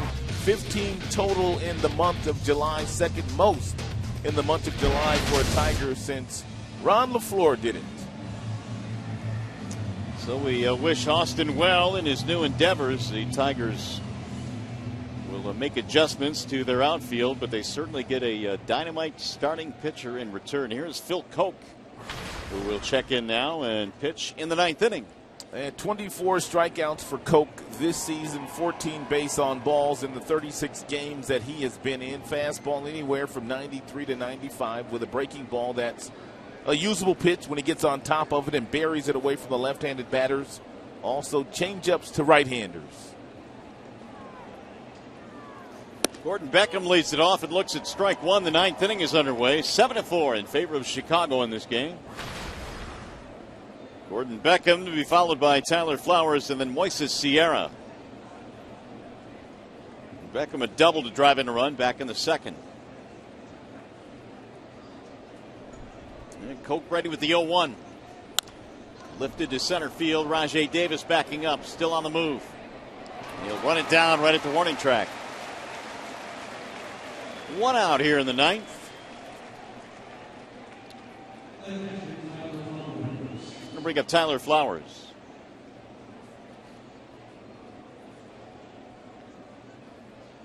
RBI single for Flowers, also a fly out and a strikeout.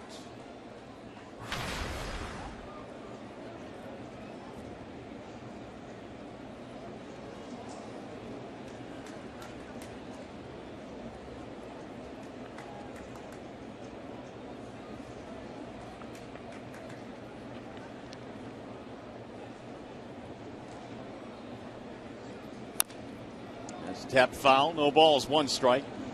7 runs, 15 hits, 10 men left for the White Sox. 4 runs, 8 hits, 9 men left for Detroit in this game.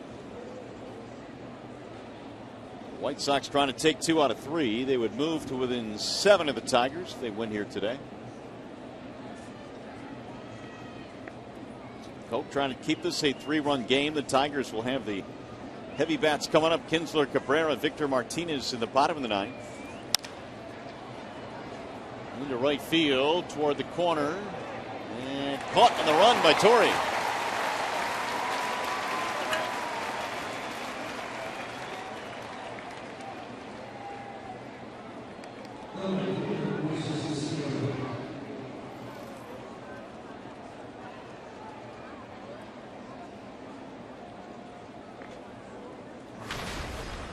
So with 2 outs in the ninth, here is Sierra. He's had himself a nice day, getting a start here today for the White Sox. And the former Blue Jay is 3 out of 4, plus an RBI.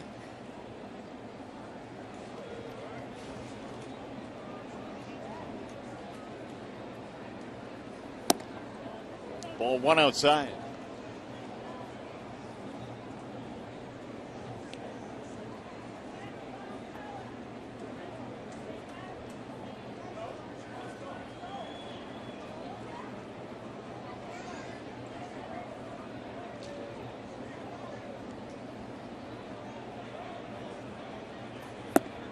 Checked it, but it looked like he went. He did.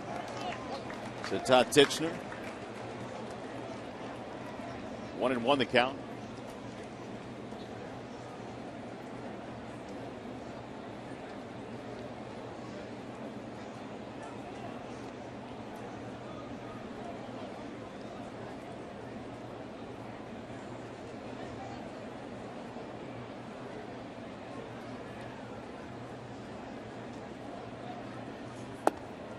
Make him move his back foot. 2-1 the count on Moises Sierra. Should he reach, it'll be Garcia, the number 9 hitter.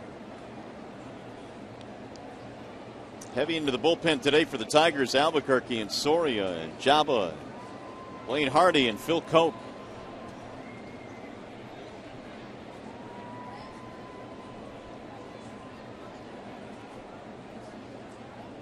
Here's the 2-1.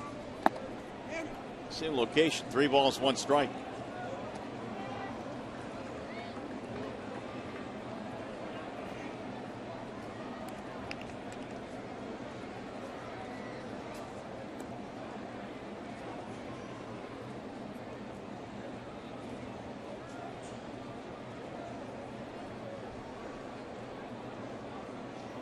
Coke ready with the 3-1 pitch.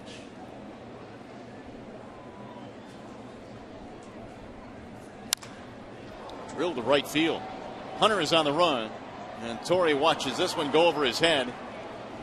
On his way to second, sliding in with a double, is Moises Sierra, his 4th hit today. What a day for Sierra. Here's the upcoming pitching matchup presented by Gordon Chevrolet. Rockies in town tomorrow night. Franklin Morales and Justin Verlander. And Justin Verlander looking to win his 10th game to join Max Scherzer and also Rick Porcello as a double-digit winner here in 2014 in that Tigers rotation.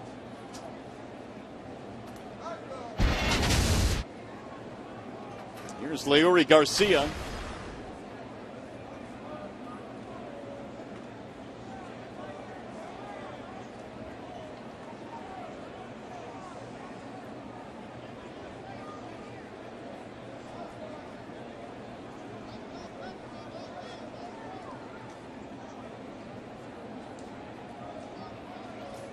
Garcia takes way outside 1-0. Had a sacrifice in his last at bat, which helped set up 2 runs in the 8th inning, extending the Chicago lead to 7-4, which is where it stands right now.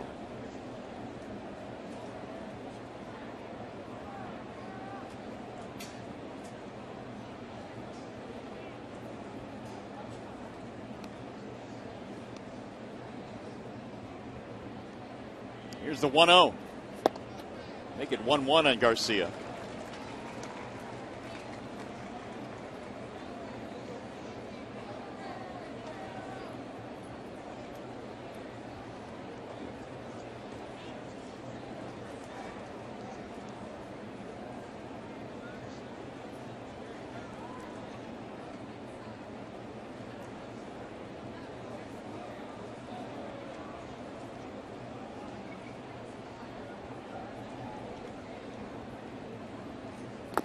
One pitch bounces in, 2 balls and 1 strike.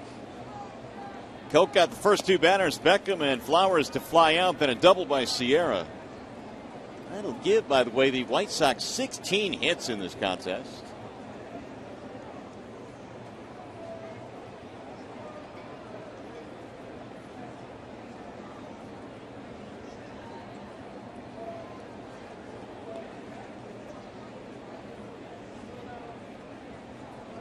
The 2-1.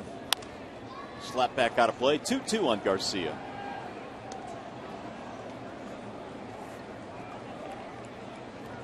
Tigers had 3 against the Rockies. Then it's back on the road again. The month of August will see the Tigers on the road quite a bit. They've got a big road trip coming up.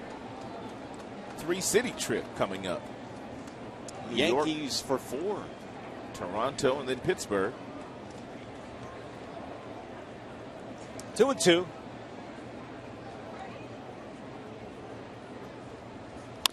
Bouncing ball to short.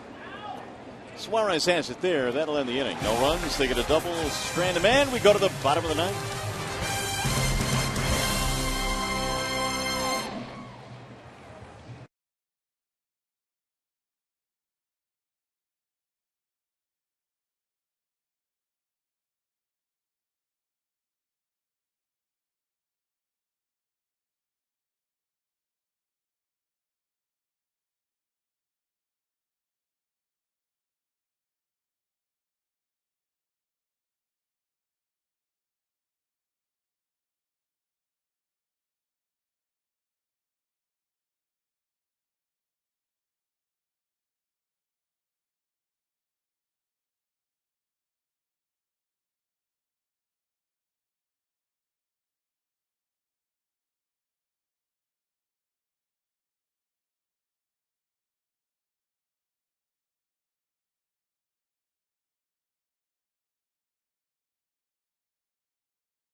Coming up on Tigers Live. Well, Mario, there is certainly a buzz here at Comerica Park. If anything official comes down, we will get it to you as soon as we can on Tigers Live postgame. Craig Monroe, Mickey York in the Call Sam Studios. I'll be, of course, heading into Tigers Clubhouse, talking with Brad Ausmus and the guys. And like I said, if anything official comes down, you can find all the information right here on Fox Sports Detroit. I'll spin it back to you. All right, Shannon, thanks. We look forward to that, and we'll see if the Tigers have a comeback in them now. As we go to the bottom of the 9th inning, they will face a new pitcher for the Chicago White Sox. And Jake Petrichka will come in now. They pretty much have closer by committee going these days until they get Matt Lindstrom back, and Petrichka is on to try to get the save here this afternoon. Here is the Call Sam call of the game. A little earlier in this game, if you weren't with us, Rajay Davis trotted out of the dugout. You can can see Dave Dombrowski out there in the dugout as well, telling Rajay to go to center field. Austin Jackson coming off the field, and the fans gave Austin a standing ovation.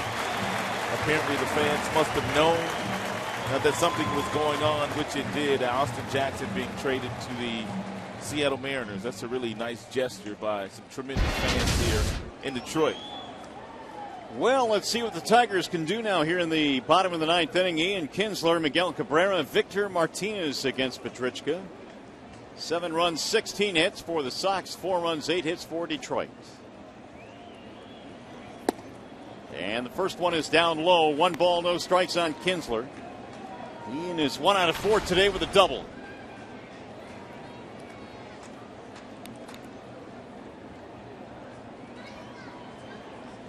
The 1-0 is it for a strike. 1 ball and 1 strike on Kinsler. Tigers have not scored since getting 2 in the third.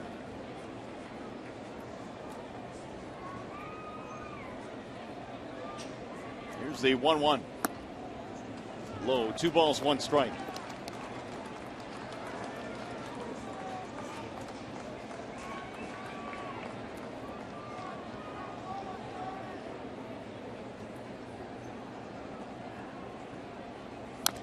Kinsler rolls it foul. Petrichka was a 2nd-round pick in 2010 of the White Sox. He hails from Northfield, Minnesota.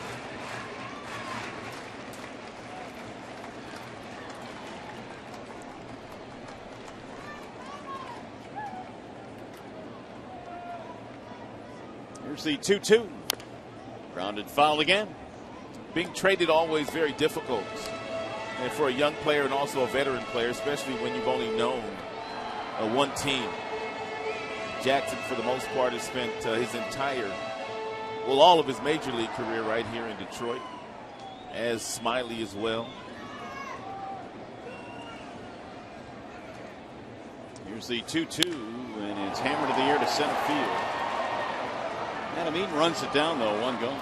I remember one winter, I was playing winter ball down in Mexico and got a call from David Dombrowski telling me that I had been traded from the White Sox to the Seattle Mariners. And one of the guys that I was traded for is right here tonight. Tom Paciorek. Wimpy is doing television for the White Sox. He was traded from Seattle to Chicago. He helped them get to the postseason that following year, and I was one of those young players being traded from the White Sox to Seattle. Clearly, Seattle got the better part of that. No. There's no play down at third base, and Cabrera is safe. Infield single for Miguel, but I had to go make friends with a whole different team. Didn't know anybody in Seattle's organization, but went to spring training that very next year, and really you don't miss a beat, but it's always difficult when you go new places.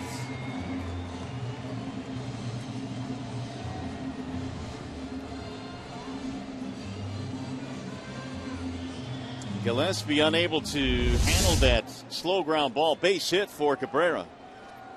And we need another base hit here now to bring the tying run to the plate. That has to be one of the toughest things in terms of trades. Getting used to all the new personnel on your new team, making new friends and learning them. Trying to fit in, I guess.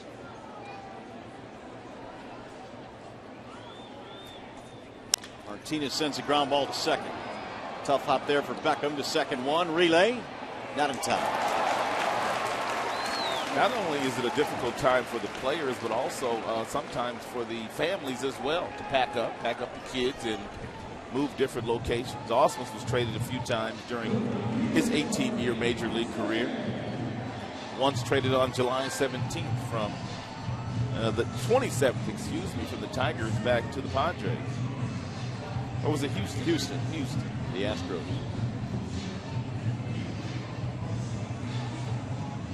It looks like they're challenging this play at first base.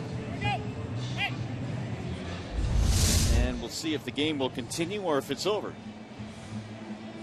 There's one out there, the relay from Ramirez.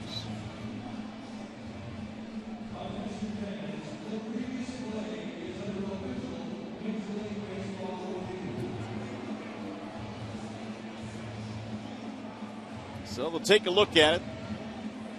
Victor running as hard as he could down the line, calling the field was safe. Well, based on that replay that we just saw, I can't even imagine them not reversing this call.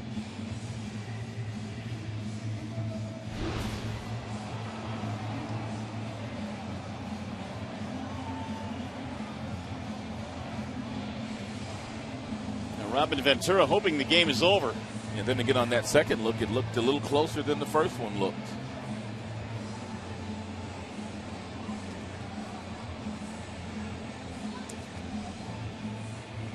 Tigers are pinning their hopes right now on this replay call as to whether or not the game will continue.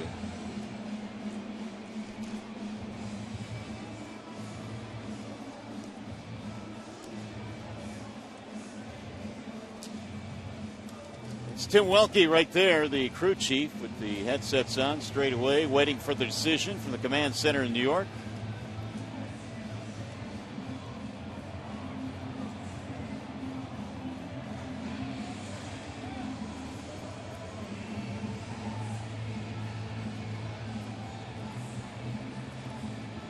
Probably our best look right here.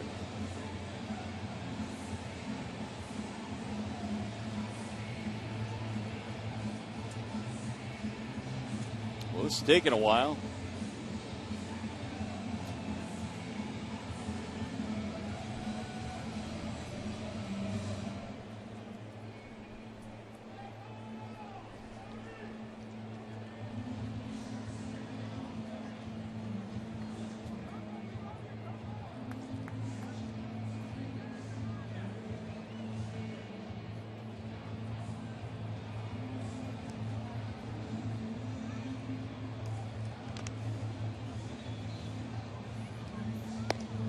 And so we continue to wait to see if this game will continue.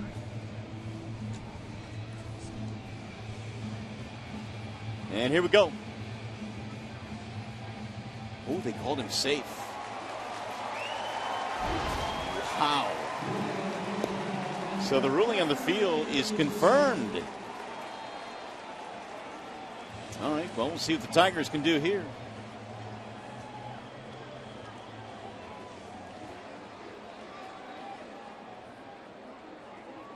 What do you think on that one, Rod? Hey, I can't even call it, partner. I can't even call that one.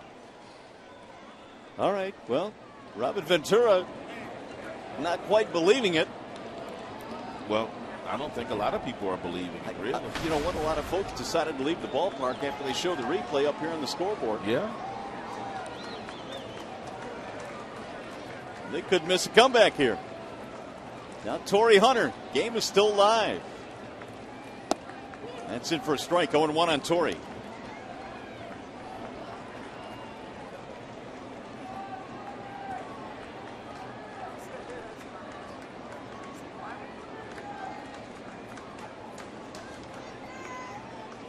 Here's the 0-1. Bouncing ball right back up the middle. Going to be a tough play. Ramirez scoops, throws, got it. That one is in time, and the Tigers will drop 2 out of 3 to the Chicago White Sox. 7-4 final score here today. We'll be back.